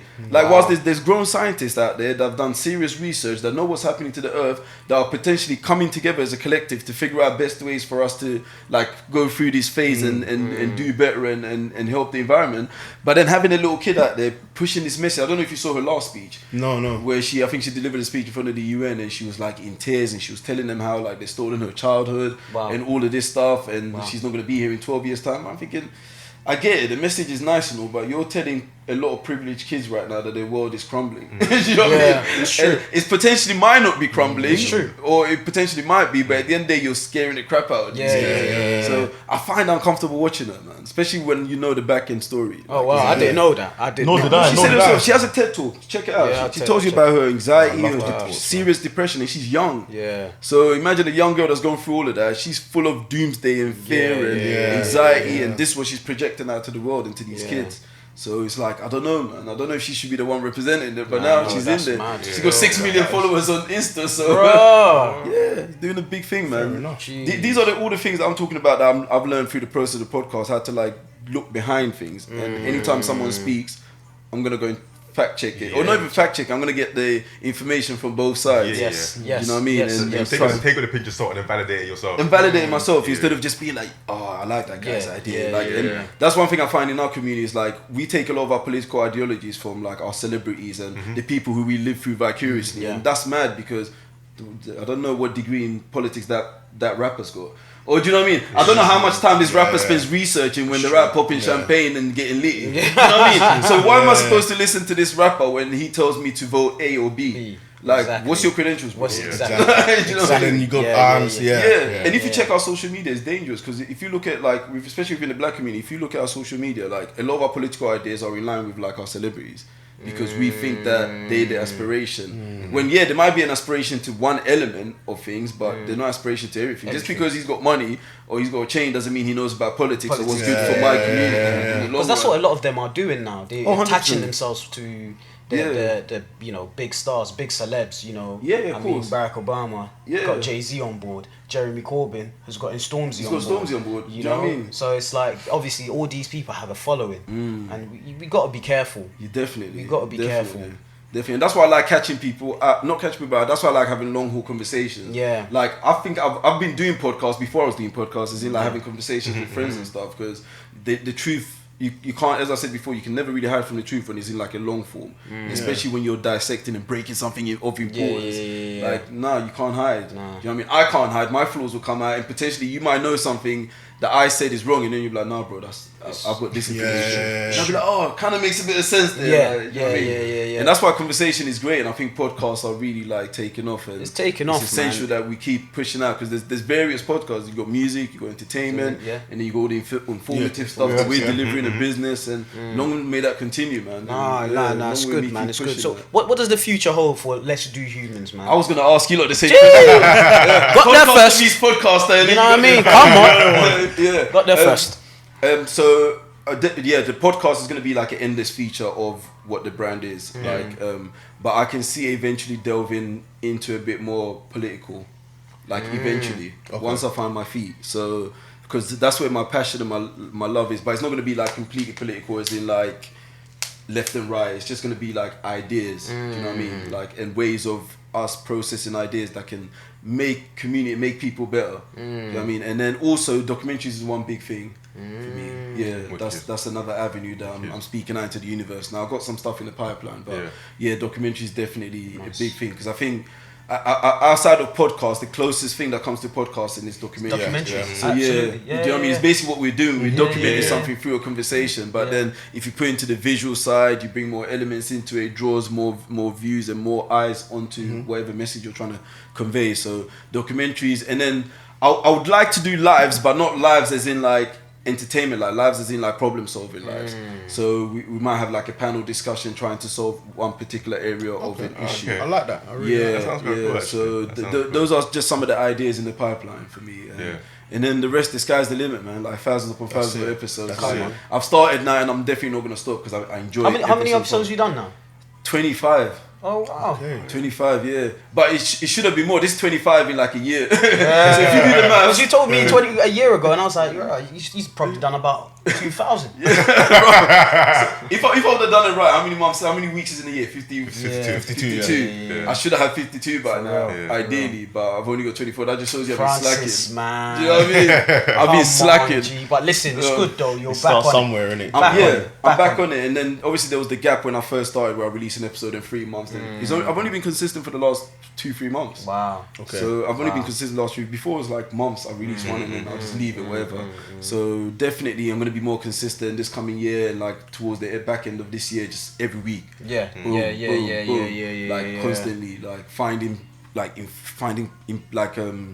inspirational people, like people with a true message and a story. This is what it's about. You know what I mean? I feel like I got loads of stories as well to tell. As in like what I've been through this Thursday, which was mad. Can't wait to hear it, man. Like it's actually unbelievable. This story is so mad. Like like You're gonna have the viewers saying, "I want to know." They're gonna be like, "Yo, bruv, we get to this point." And the thing is, I'm so happy I expected. experienced it with someone because, like, I was even speaking to her yesterday, and like, we still couldn't believe what we went through. Like, had we not experienced it together, it's that mad. I'll tell you the man off camera, but it will come on the thing soon. But Sorry, viewers. It's Yeah. not You gotta wait. Try to get him to They're come gonna out. wait. They're gonna wait. Gotta And wait. like, me and my boys got a lot of stories as well. We traveled from a very yeah. young age Wicked, and wicked. stuff like that. So I'm waiting to bring them on. Like, and they're the people that know me. Do you know what I mean? You know, you can't hide in front of the Yeah, magic. yeah, like, yeah. So I think that they're gonna bring more of me into the podcast. like, Nice. so because they can bring up stuff and be like, yo, remember that time? Remember that time? There you go. And I can't hide from it because I got a That camera and I got number one rule because I don't edit anything that comes through. Oh my If someone gosh, puts it on me, it's Yeah. peak, like I have to Yeah, drop it. yeah. So I'm definitely looking forward to like doing regular stuff with my boys as well, and just growing the platform and getting more eyes and ears tuned in. Wicked, and taking it to the next level. wicked. Now, how about you lot? Before we leave, I need to know what you lot got planned. You put it Kevin, on me. take it. You know, take it away, man. I have grand ideas. Yeah. Documentaries is one of them. That's it, Where we kind of do. My thing was to do on just the most random of topics, Yeah. but like, for example, sex. You know, go to a sex party, Usler, Mad. and actually do a full blown Yeah. episode, but a documentary side of things. I'd probably say, you know, I like the panel idea, so that's something that I'll speak to these guys about as well. That's Maybe really we good, could do yeah. it together. But You never definitely, know. I'll be down. Yeah. Yeah, for real. But I'll say more episodes, get more people, like people that are doing big things, people that are doing inspirational things, people that are making things matter. Those are Yeah. people that we want to, I guess, Yeah. more people like that to come on. And that's the thing, yeah. That's exactly what we want to do. Just we don't want to go for the well-known star. We want to get that person that's doing something within our community that doesn't get the spotlight or the limelight. You know, and when you hear their narrative, you be like, oh my Yeah, gosh. and sometimes it's more impactful because if you get these big celebrities, it's like their status will Yeah, outshine it what they're scares talking people. about. Yeah. Is the thing. Exactly. It's And they almost may like be some media reachable trained. goals. Yeah, there will exactly. definitely be media trades. You know, so especially that you won't get the authenticity, the rawness that me, like I was saying earlier, that what I want to look for to Yeah. keep me interested in what Yeah. you're saying. Yeah, yeah, You know, yeah. I don't want to fugazi. You know. Yeah, You know what I mean? Easy stuff. Yeah, man. I want. They you come to and they're be looking at the proper. manager the whole time they're talking to you. Or they come Yeah, back to you, yeah, oh, ooh, I don't know if I could have said that. Like, I probably need to send it back. And it's Yeah. kind of like, come on. Like, we want this to be raw. We want it to be natural, you know, Yeah. and honest, That's it. ultimately. That's it. That's it. But I don't know, Carl. Where else could you see this going? Like, Same for the me, sky's the really, limit. but Like, yeah, that's it. I mean, like for me, like we had this conversation with you guys over there actually, and I said, you know what, I just kind of want to perfect what we're doing now first. Yeah. You know what I mean? Get that groundwork in Yeah. first, Yeah. and then think about. Someone actually told me something in line with that. They were like, it's best to learn in front of a small and safe audience. You know what I mean? 'Cause imagine right now, you lot got put on and then your first day you got 1 million subscribers. Yeah. The number sounds good, but the scrutiny is going to be mad. Yeah. Do you know what I mean? Because what you got to remember is like, you're probably unpolished, like you might not have known much. And you wouldn't know how to take stuff as well. It's good to take stuff in like small doses. Small doses. Yeah. You know, you got your little bad Baby pieces. steps. You know what I mean? You can process it and I'll be like, next time I'm going to be calm about that. Like, this is it. Yeah. This is it. But when you got 1 million people throwing daggers at you, it might be It's true. different. So it's Absolutely. good to learn in this space Yeah, as yeah. such. It's very You know what I true. mean? So We when just, you do you know what? elevate- I just say to these guys, I always say like we're on a journey, and we should just enjoy Enjoy this it, journey yeah, enjoy the because journey. you know you never know where it could take us, or you know, from the response that we've had from our guests and viewers and listeners. It's just we should just embrace and enjoy this part of the journey where we're learning and we're growing as well and developing as human beings as well. You know, it's mentally stimulating to do something like this on the side because you're always on your toes. You know what I'm saying? And I always said to the guys like I just said to them, if we want to, you know, make a change and cause an effect, we've got to change ourselves as well. We've got to grow. And when I mean change, not change completely, but we've got to grow into it and embrace it. And that's the main thing. It's just to enjoy it. Just enjoy 100%. it. You know, if you don't enjoy it, there's no point. That's true. There's no point. Like I love telling people about what we're doing. Like man. everywhere I Yeah. go, I've got a podcast with Yeah. my friend and my cousin. We're just talking Yeah. about life, you know, people's journey, how you got to where you got to, and just getting that message across, inspire people. Yeah, definitely. Self-promotion is something that I had to learn, and now I'm getting to grips with it. Yeah, like, this is it. Oh, I got a podcast, by the way. I'm not gonna lie, everywhere I go, This guy everywhere goes podcast. I've got a podcast, you know. Yeah. I'm on a podcast. Like, it has to be done, man. Word of mouth is powerful. It's true. It's It's good. true. Like, It's you very never good. know who you've said that to, and then they come and watch it, and they could bring someone Like a new viewer. Exactly. Yeah. Not even it's like, they can even bring someone for you to interview. You know what I mean? And it's Definitely. it's just even when they say, yo, that bit was funny, it made me laugh, or that bit was, it's just the fact that you are causing an effect. It's like that emotion. You know, you're making someone laugh. Yeah. So that person could have been going through a bad day, like you said, or they're going through like the worst time ever, and you're saying something and they've come to you and they're like, yo, what you said there was really powerful. Definitely. And when we hear that, we know that we're doing something great here. We're onto something. And sometimes we undervalue ourselves. We think that we don't have something of value to say. Oh but- man, and Yeah. that's what I always say to these guys. I'm like, look, you've got to be proud of yourselves. You've got to be. Sometimes we're too hard on ourselves. Like you say, you undervalue it. You don't understand the magnitude of what we're doing. What we're doing is we're giving people information and insight, and they're reacting emotionally to what we're doing, and it's big, man. Yeah. It's huge. Definitely. And you've got to be proud. You've Yeah, always got to 100%. pat yourself on the back. You've got to be like, yo, No, I man, did I'm that. proud. You lot doing well, man. You lot Yeah. definitely do well. And I We're think it's all it. doing well, man. Yeah. Everybody's winning. And I definitely think everyone's got a story to tell. Like, well, that's one thing I realized, like, as I'm growing up, that everyone has a story, regardless of, like, you through all your own stories. Like, I only found out recently, because I think I was going through back one of your older episodes, I found out that you got stabbed, and I was like, right, that in itself is a story, do you know what I mean? And I'm sure, like, everyone's got their own stories that will eventually come out. And that's the sick part, finding every person's story and then getting something out of that story. Absolutely. You know what I mean? Absolutely. Which I'm sure, like, you went through yourself. Like, Yeah. We listen. We've all got our stories, man. It's and the beauty about narrative is that people want to emotionally connect, and once you get that emotional connection, it's great. Yeah, I mean this. Getting stabbed was a part of my life where I was confused. I didn't see you for a long time after I got stabbed. Yeah. You know, I mean, I didn't even know that mentally I was suffering from something like the traumatic. How old was you, if you don't mind asking? How old was I? How old was I? I was 15. I was in sixth form. I was in sixth form. We went to a party in Kilburn. It was right next to his house, and Literally 30 seconds. that's it. 30 seconds. In those days, I was an MC. You know, I was trying to make it as an MC. There's 4 of us, and we went and we, you know, they had a mic and we would jump on, we'll spit bars, and it was a funny night. You know, when your gut feeling is telling you you shouldn't be here. Yeah. It was a funny night. So, you know, I was spitting my bars, you know, and whatnot. One of my boys, a couple of my boys, and even including me, we used to sell weed and that as well. So his brother comes along, and these group of guys from South, his brother comes along and said, "Ooh, those dickheads sitting on there." And I'm just, and they must have saw him being, you know, the affiliation I had with him. Yeah. So they must have said like, "Yo, who's this guy?" So anyways, I thought it was all said and done, and I wanted to go home, bruv. You know them ones. I was like, I want to leave this party, but the girl that had the house party said, "Oh, stay for Jollof." I said, why not? I said, why not? Jollof getting you in Jollof trouble, got me in trouble. Man. You know what I mean? So anyways, like, obviously I was, you know, the party done, we finished, and there's 2 routes that I could have went. Something was telling me once again, my gut instinct was like, go down the left behind the... Like around my place. Yeah, Kilburn Park Station. 4 of us were like, nah, let's just walk up. And as we walk up, we come across these group of South boys. And then... And they were like, yo, big man, why you walk past us like that for? I was like, bro, you can't... I'm 5'7", man. You know what I mean? You can't be talking to me, bro. I'm looking around. I was like, who's the big guy? You know what I mean? So, anyways, it was one of my boys that was with me, and they slapped him, boom, across the face. Oh, your boy slapped the dude?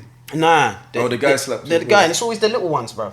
The one slapped him, and everyone's scattered. Everyone's running, and that minute, that split second, I was thinking, should I go back to his house, because obviously his brother was about the roads, you know what I mean? Or should I leg it?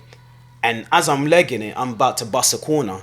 The guy takes out a gun, saying, "Yo, man, then move out the way. Let me cap him one time." Obviously, I'm running in that direction. I'm about to take the corner as well.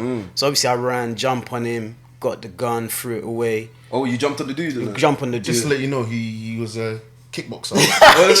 Just to let you know how guy. he could do that, yeah? Yeah, bro. Got the gun, threw it away. Yeah. And just a massive scuff just broke out. And they all came back to the same spot. Obviously, they found me there. And at the time, I didn't even know I got stabbed. Yeah. But I just felt something dripping down my leg. And at first, I thought, I probably pissed myself out of the whole adrenaline.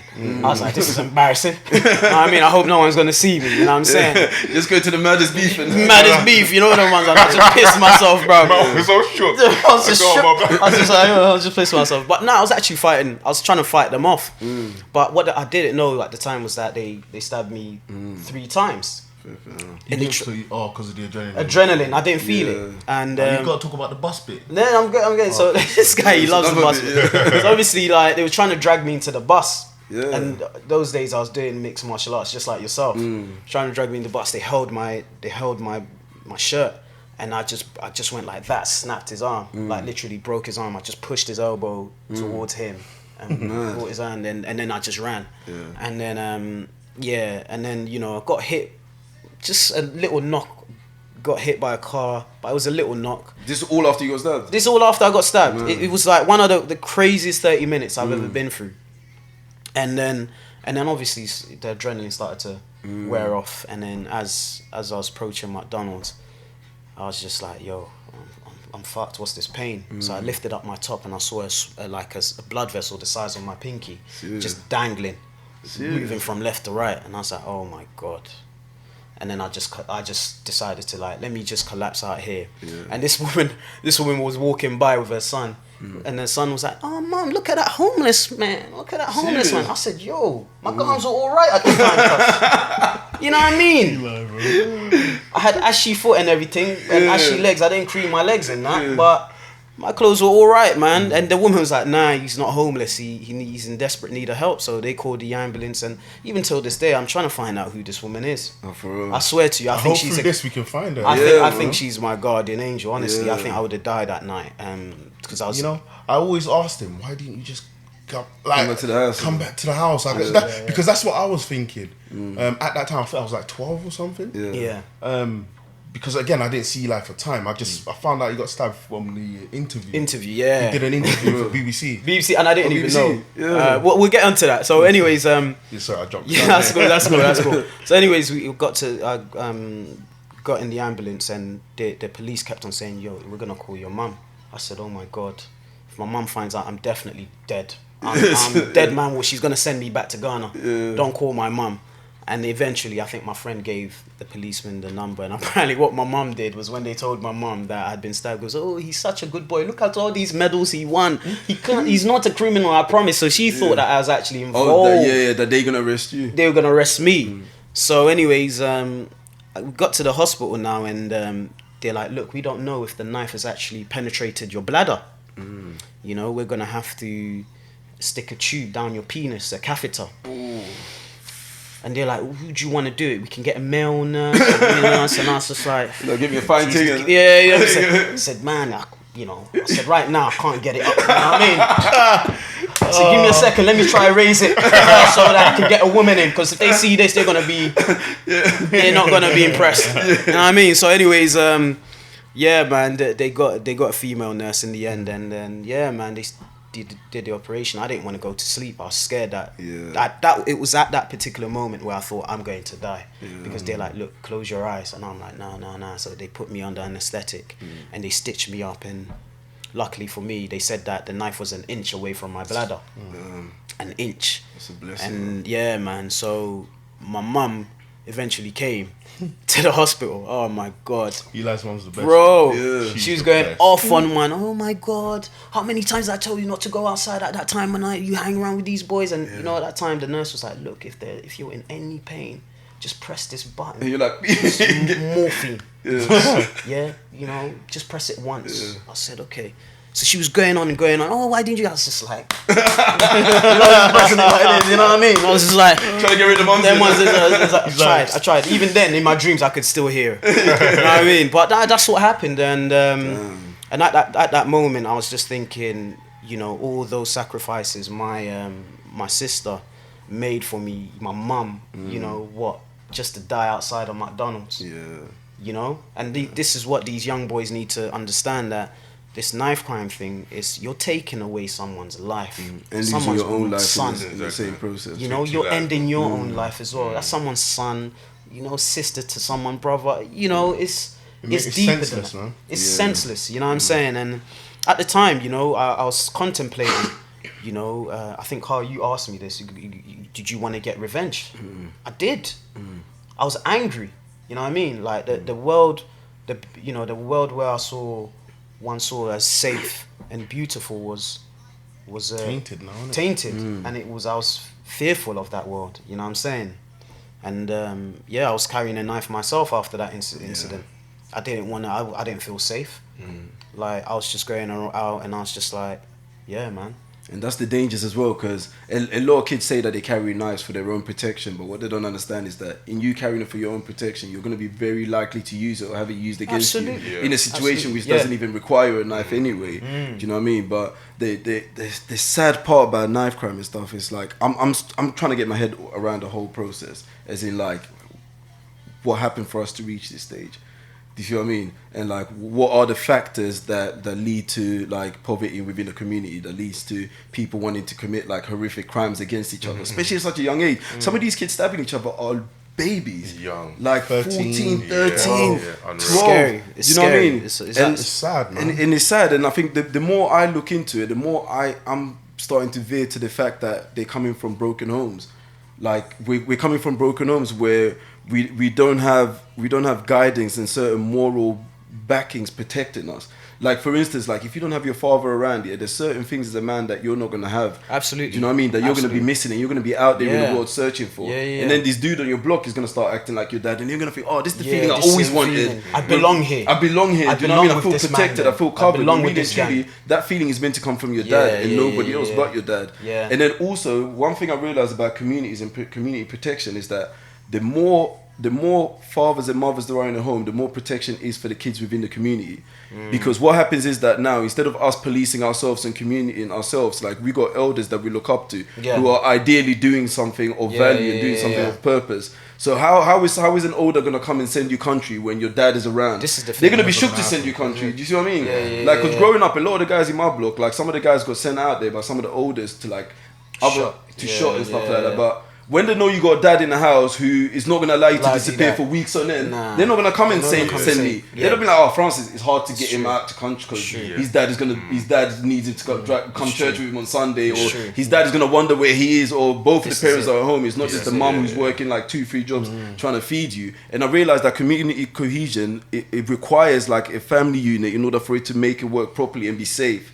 Because if let's say you live in a state right now in North Kilburn, I know how Kilburn and them sides are. Like being in London, I study all of the ends of that. It's blocks. Do you know what I mean? Blocks, And like those blocks, there's hardly any dads around those blocks. So who's anyone going to be fearing apart from the guy with the biggest strap? It's true. Do you see what I mean? True. And he's the one that we're going to be taking our orders from. It's true. And that's the sad reality. the sad thing about my whole situation was that it happened 15 years ago. Can you imagine? And it's still the same story today. It's still the same story. It's not worse, bro. It's worse. Oh, yeah, This year's been the worst, and the year's not even done yet.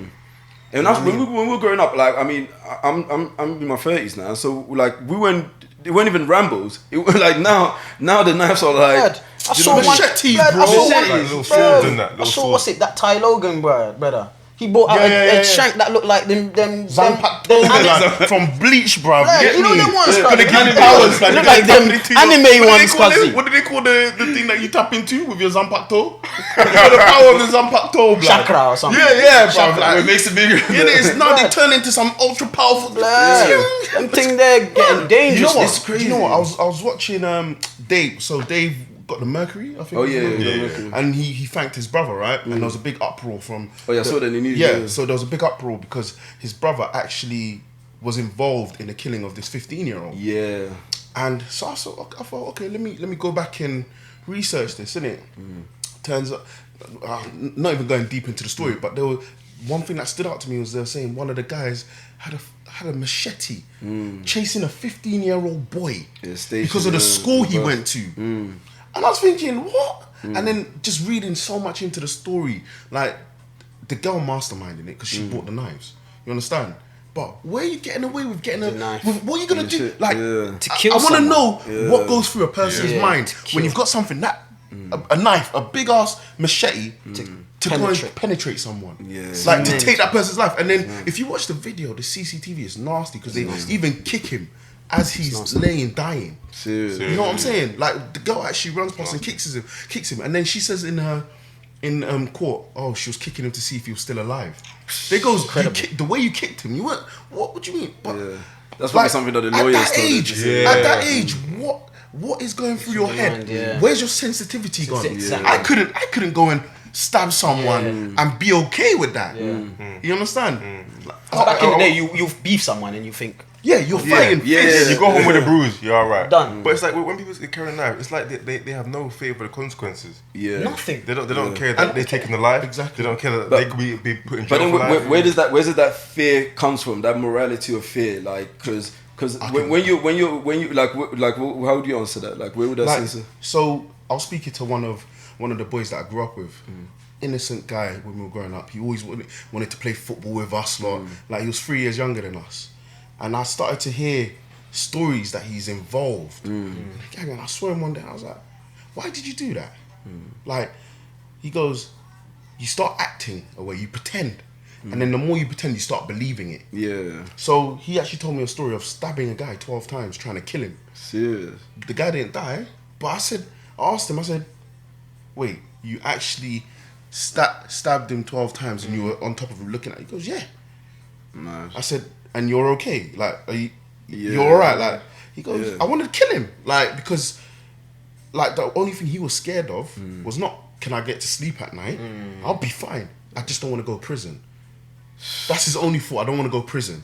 Like, I don't want to get caught. If I could kill him and not get caught, I would kill him. Like, I don't know why he didn't die. And I'm thinking, bro, you're tapped. You're gone. Like, this isn't the guy that I grew up with. Real. Like, the stuff he's talking about, like, he's talking about, he was actively trying to kill this boy. And I said, why though?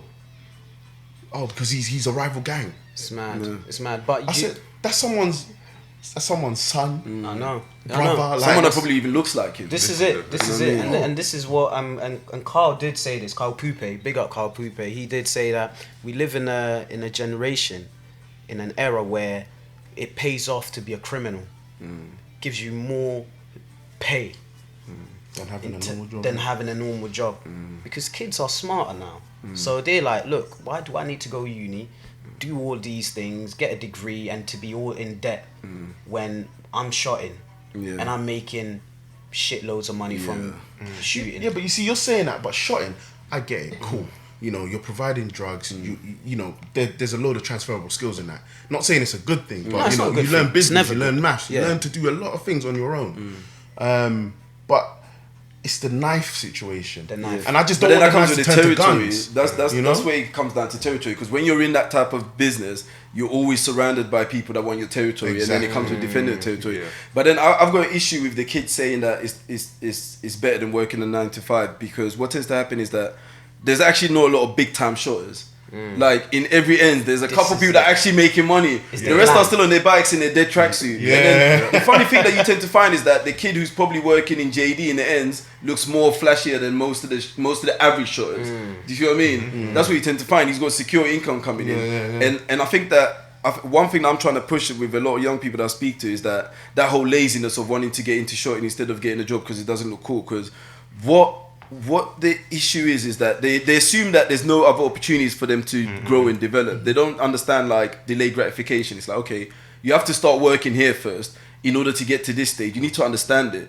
Don't just think that by picking up drugs you're going to be like a top trapper tomorrow. You're not going to be Al Capone or you're not going to be narco. Do you know what I mean? It doesn't work that way. And the risk and reward as well is hella dangerous. Like, do you know what I mean? It might seem more encouraging, more flashy because social media is elevating certain people of a certain lifestyle. But what you got to understand is that in the real world, that's not how it works. 100%. You know what I mean? It doesn't work. You know, these shotters, like, I don't understand how again, like they say that I'm about my money and all this stuff here.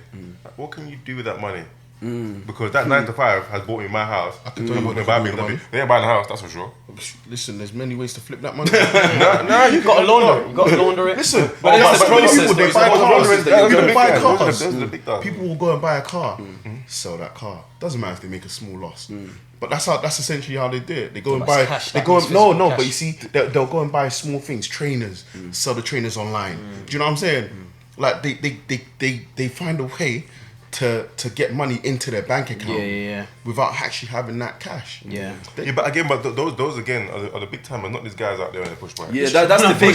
Comparing the average day to day, like, do you know what I mean, 10 bag shot, and compared to the young kid who decides to work in JD. When you even look on social media, like, I tend to find that a lot of the young people that are doing a lot of the traveling are the ones working decent 9 to 5 jobs. Like, I'm talking really young, like the retail boys and stuff like that. As compared to the little shot on road who's struggling with his hoodie running up and down the street for his orders. So I think that's where some of the kids are missing out, not realizing that, wait, hold on, this guy who I'm calling Anik is actually living life like with less repercussions than I am. You don't need to look over your shoulder. Yeah, he doesn't need to look over your shoulder. The risk is too high, and especially like people who are about their money.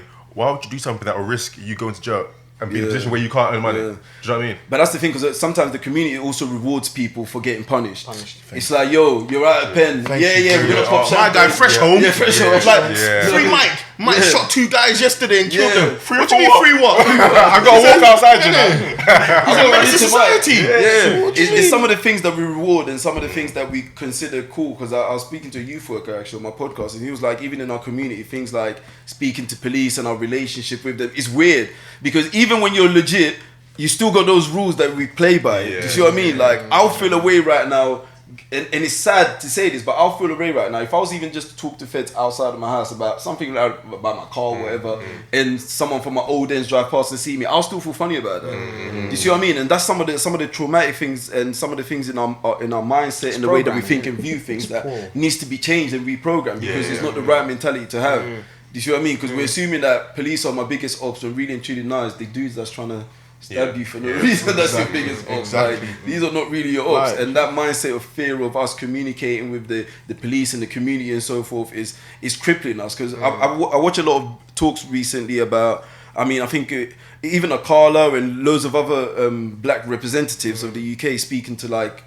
people and saying that whenever they're talking about like the relationships between the community and police, they always talk from the standpoint of the police have done us so much dirt that we can't now like collaborate with them, or we can't be in unison with them or trust them. We really truly, it's the false message that we're sending around. You know what I mean? And it keeps on reaffirming that idea to the youngers out there who think that these are their enemies. Absolutely, we've all got to work together, man. This world we live in, you know, we've all got to play our part. 100%. If we are all in unison, if we're all united and we're a team, you know, that's it. A lot of things can be done. So all this separation and segregation between the feds and us, it doesn't make sense to me. And even between us and us, and us and us, postcodes and boundaries and stupid, stuff like that. Man. It's dumb. It's true. You know what? I've been watching Bobby Kasanga, the guy that's doing big things with Hackney, within Hackney. Oh yeah. Is he the footballer? Yeah. He's got this page. Live Life or Long Life or something like that, where he talks, and he's doing like a documentary which is on YouTube about the I wouldn't say forgotten gangsters, but people that were doing stuff in the ends and they died young. And I sit there and I just watch some of these videos, and he's talking what they're talking about, like you know, there was one story about this little boy who got sent to country, and the car got stopped by police and they found guns in there, right? And they said to the little boy, I think it was like 16, you've got to, you know, take the rap for this. So his mum and that left the ends, right? But his friends, he got set up. His friends called him, oh yeah, come back to the, come, I want to see you. And then, boom, they killed him, innit? But it's just listening to things like that, of the things that were happening back then, and then seeing what's happening now. And it's even worse now. Yeah. do you know what I mean? It's mad. So it's just like, okay, what's the next level? Like, you know, we're taking people young. We're killing our peers. We're killing our people essentially. Like, what's it gonna take for all of this to stop?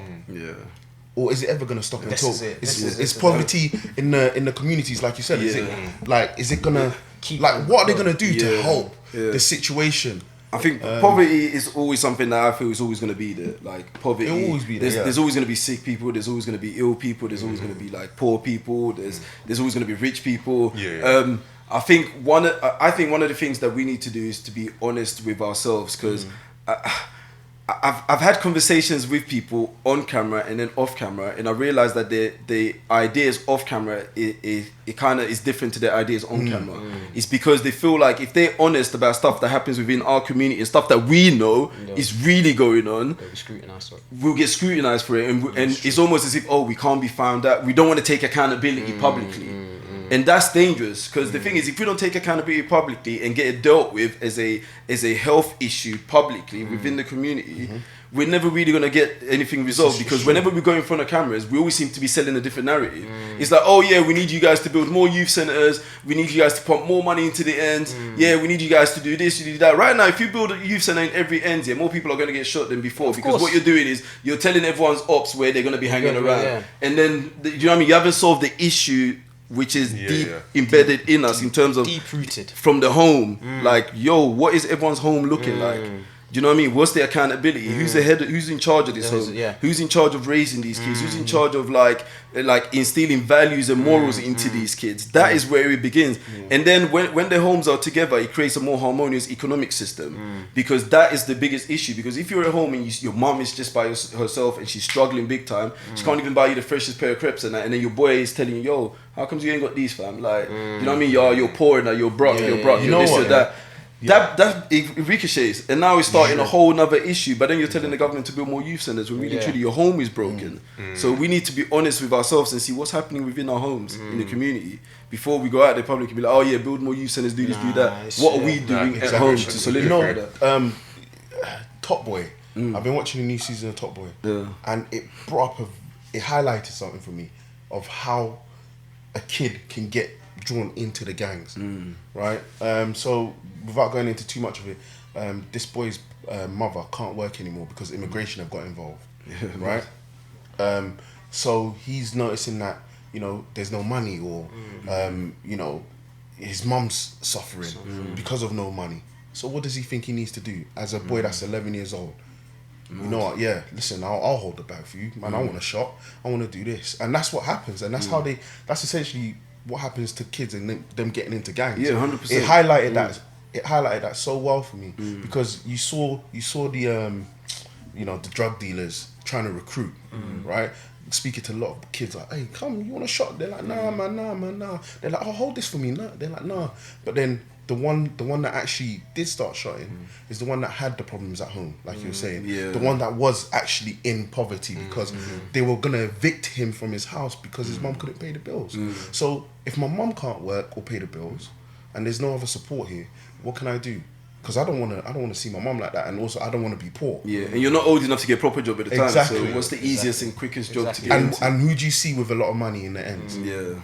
You'll see the drug dealer with the nice night jacket and the nice night tracksuit that you were telling your mum you want, which is £100 nowadays for. You know what I mean? It's not £30 like it used to be. Tracksuits are mad expensive. £100, and you're thinking, oh, right, just for giving this guy this and taking the money and giving. And holding his bag easy money. That's easy. I'll do that. And that show really highlighted for me just how it happens, man. And it's sad. It's the sad reality. Definitely, it's intriguing, man. But guys, we're definitely gonna delve in deeper into these stuff. Look we could be talking for time. We've gone through so many topics, man. We came here to talk about like just you guys in podcasting world. That's the amazing part of conversations, and just like having like a real genuine organic conversation. Thank you very much. We know what I mean? Say like, a massive thank you for bringing us on. No, I appreciate it, man. I appreciate you guys coming all the way down to sunny Essex. Oh no, different out here. It's different, isn't it? Different air. Oh, it smells cleaner. Cleaner. Not so many less trees. polluted. Not concrete. Less polluted. That's why I like hiding out here, man. But we're definitely gonna catch up again, and I'll definitely want everyone to check out 3's social, man. You guys are putting out like real great content, informative, educational stuff, just like myself, and we're definitely gonna catch up and 100%. invite you guys down for another chat. We delve in. I can't even believe it, but we're talking for more than 2 hours. Right? Time has flown, man. That's mad. That's mad. Next time we got a whole stream, man. Enjoy the rest of your weekend. Thank you. Boom. Thank you.